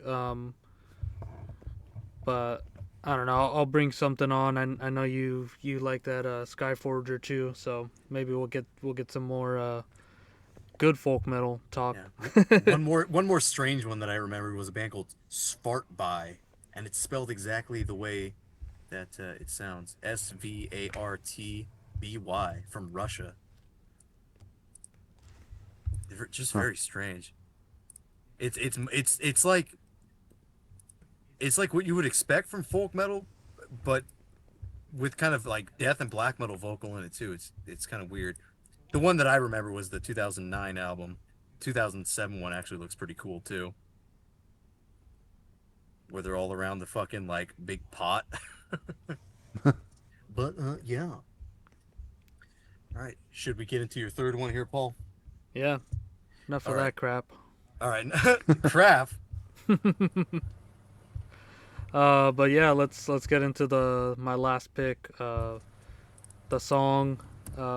It is. No, I'll get don't do into it. it after. But yeah, this is the seventh track, the Heavy Metal Kid, and we'll be right back.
It's clipping, bitch. Himself after killing everybody. All right, we're back from the school shooter soundtrack, Heavy Metal Kid. Yeah, definitely. But yeah, I That was. Oh, go ahead, Fred. that was something.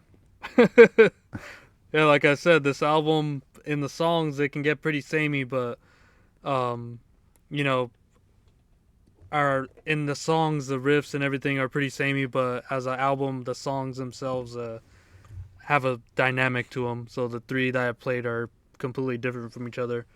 But this one I wanted to play because this is a metal Turing test. If you don't think that this is metal, then you're obviously not metal. And if you Kind of do, true. It's kind of true. yeah, because that's why I said this is like the truest fucking it gets. Like, yeah, power metal is cheesy. Get over it. Just bite it. Heavy metal's cheesy and weird. Yeah. Also, get over it. Yeah, and just embrace it. Defend heavy metal.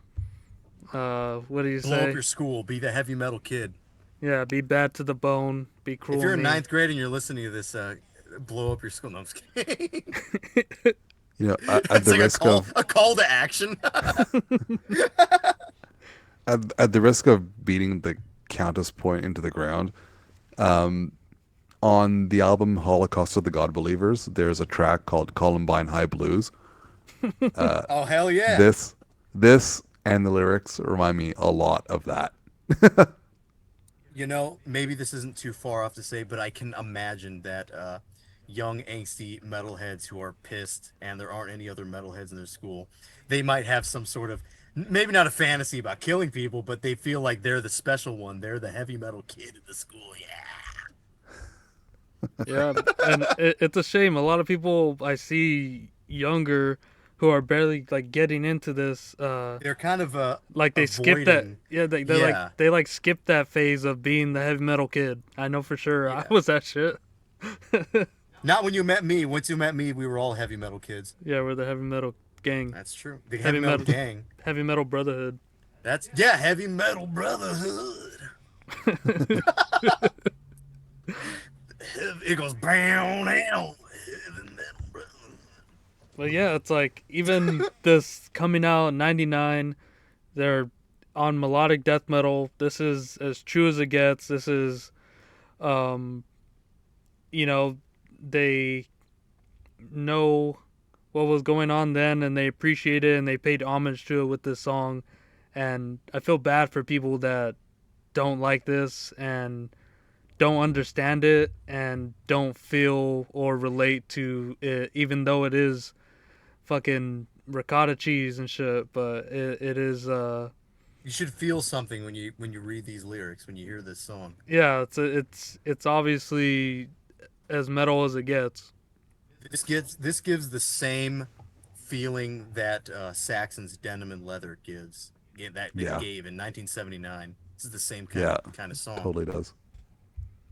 Denim and leather brought us all together. It was you who set the spirit free. How do you listen to that song and not feel like a badass? How do you listen to this song and not feel like a badass? For all you old guys and all you young bucks who think you're so cool with your death and black metal, I'm half kidding, but seriously, kind of get immersed in this stuff and feel something. You know, have some sense of pride. You're a metal kid, you bitch. Yeah, it's like, brutal death metal is sick, but you gotta. There's a history to it, how it evolved to be that strange. You can't just jump in there, and without knowing what came before. And This line is reserved for real rockers. so I can't really talk to you right now. Yeah. But yeah, it's just a random song on this fucking album that just paid homage to everything before it and meant to be heard afterward. Like we're hearing it today. Yeah, it's Uh, meant to be heard today. This is not something that should be forgotten, I don't think. it's definitely cheese gets better as it ages. Sometimes, sometimes. And I'm sure that this was awesome when it came out, and it's still awesome today. Yeah, from the time it came out to today, there's really no difference. All the emotions are still they should evoke the same kind of emotion, or all these songs should evoke the same kind of emotion, I should say. Yeah, and if you Metal don't, pride. yeah, That's right. if you Metal don't, pride. That's why we do this. Hey, guess what? That's why we do this. That's why we do anything for metal pride. That's why we live. Yep. Damn it. that's what will die. That's how we will die. Yeah, like the lyric says right here. Let me pull it up. Uh, has come to win, stand tall, destroy all the liars, scream a mighty metal call. To death he will defend heavy metal. He is the heavy metal kid. Wow. Damn right. And That just plucks at my heartstrings. Me too. and you gotta, it's if you're asking if this is a good song or not, you're asking the wrong question. You should be asking yourself, am I metal or not? That's the question you should be asking. It's true. Yeah, That was deep. you can't forget heavy metal, man. Even if it's in power metal, melodic death metal, it all comes from Yeah, this. even You if know? it's something as goofy as this, in everywhere you should be looking for that spirit. In every album that you're listening to, you need some of that. Yeah. Uh, let's get into our final thoughts. Freddie, the most extreme metaler here. Hails to Fred. I liked it. Best Paul pick. No. Um, no, I mean you've picked some good ones in the past. There were a Second couple. power metal Paul pick. The album overall it was good but a little uneven. And I think that's in part due to the variety of the songwriting. Some of the tracks weren't really in their wheelhouse as much as others. Yeah. But by and large, it's an enjoyable album. If I found this, I'd pick it up. I always say that's, I think, the best compliment I can give something I haven't heard before. Play it. If I find it, I'll buy it. But yeah, it was fun. Any album that I can compare to Countess, which is one of my favorite bands, is gonna have points in its corner. So there were a lot of good moments on this for me, and it was yeah, it was a lot of fun. Have you heard this before? No, I actually hadn't heard this before. I hadn't even heard of it before. Hmm.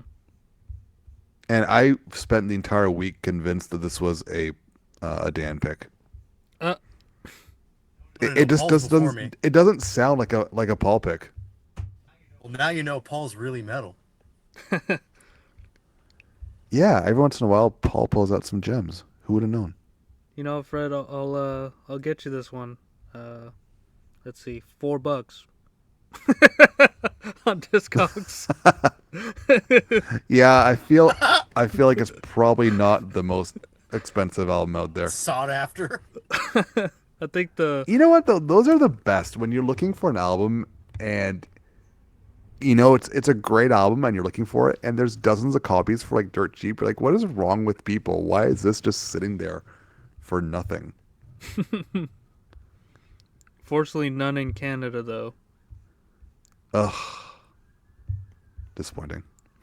Oh well. But yeah, You know, if it's a nuclear blast, it'll turn up sooner or later. Dan. Okay, I don't have a whole lot to say. I'll keep this very brief. Yeah, I think this album is just straight up fun, heavy metal, and I don't really think there's any reason to talk shit about it. It's kind of encapsulating all the best of kind of traditional heavy metal and power metal, and adding the black metal aspect with the vocals. It's not an album of love. It's kind of an album of hate, if you read the lyrics. Mm-hmm. Album of hate and contempt and rage. And I think that's a cool concept for a power metal album, to be so full of hate and rage. There's moments on here, like during the faster parts, where it's like pretty glorious sounding, especially with the solos. Mm-hmm. I was gonna get my final thoughts about it. All right, I forgot Paul didn't give his thoughts. Well, that's where I end my spiel. Okay. But yeah, with this album, like I said, I found this 2019, 2020, just in a deep dive of melodic death metal and having the curiosity of of melodic or of heavy metal, like heavy death and heavy metal, I guess. Stuff like Argus Lent and Eternal Autumn and uh, this album Brimstone and Demoniac. But with these sort of releases, they were, sure, they're more extreme, but that's not always something that I'm looking for. I'm looking for something catchy, memorable, and true, like a lot of the like new wave of British heavy metal stuff was, and a lot of just cheesy power metal. But this just had like a raw edge to it. It's not like Spellblast or Accent Star or anything like that. It's more extreme than those sort of releases, but it is just as true and traditional with some updated melodies to it that seems like it could be melodic death metal as well, not only due to the vocals, but to the solos. Where melodic death metal that I listen to that I'm interested in is more of like a pinball sort of thing with the structures. It'll go from riff to riff and drum beat to drum beat, where this one is all the same, but the whole album itself is dynamic, where there's sure songs that are fast and there's slow ones, and there's even this little badass tune, Heavy Metal Kid. And then, yeah, like if you listen to uh, the demo before it, it's a little bit, it's rawer, and I think there's actual drums on there. And there's the song that I picked, King of My Kind there. And they also came from a black metal, heavy metal band, Havoc, I mentioned earlier. And they're really great too. But like I said, this is like a Turing test for you know, whether or not you like metal or not. Because if you find this to be lame or cheesy, you just don't get it, and get out of here. I'm afraid you ain't cutting it, pal. Yeah, and yeah, we'll just leave it at that. Yeah, the police are coming after the heavy metal kid. The police are coming for the heavy metal kid. And I think I'll leave it with this. We didn't get to the song. It was the final lyrics from the final song, Welcome to the Night. This is a lyric that says, "It's getting late. It's time for bed. Hold on to your soul." What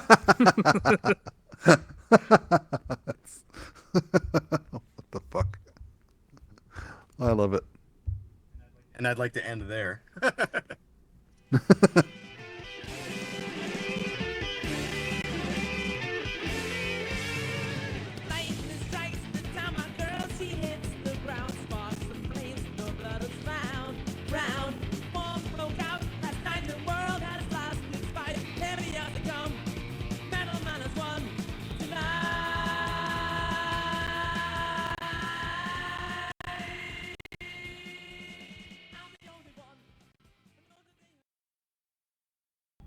It's clipping, bitch.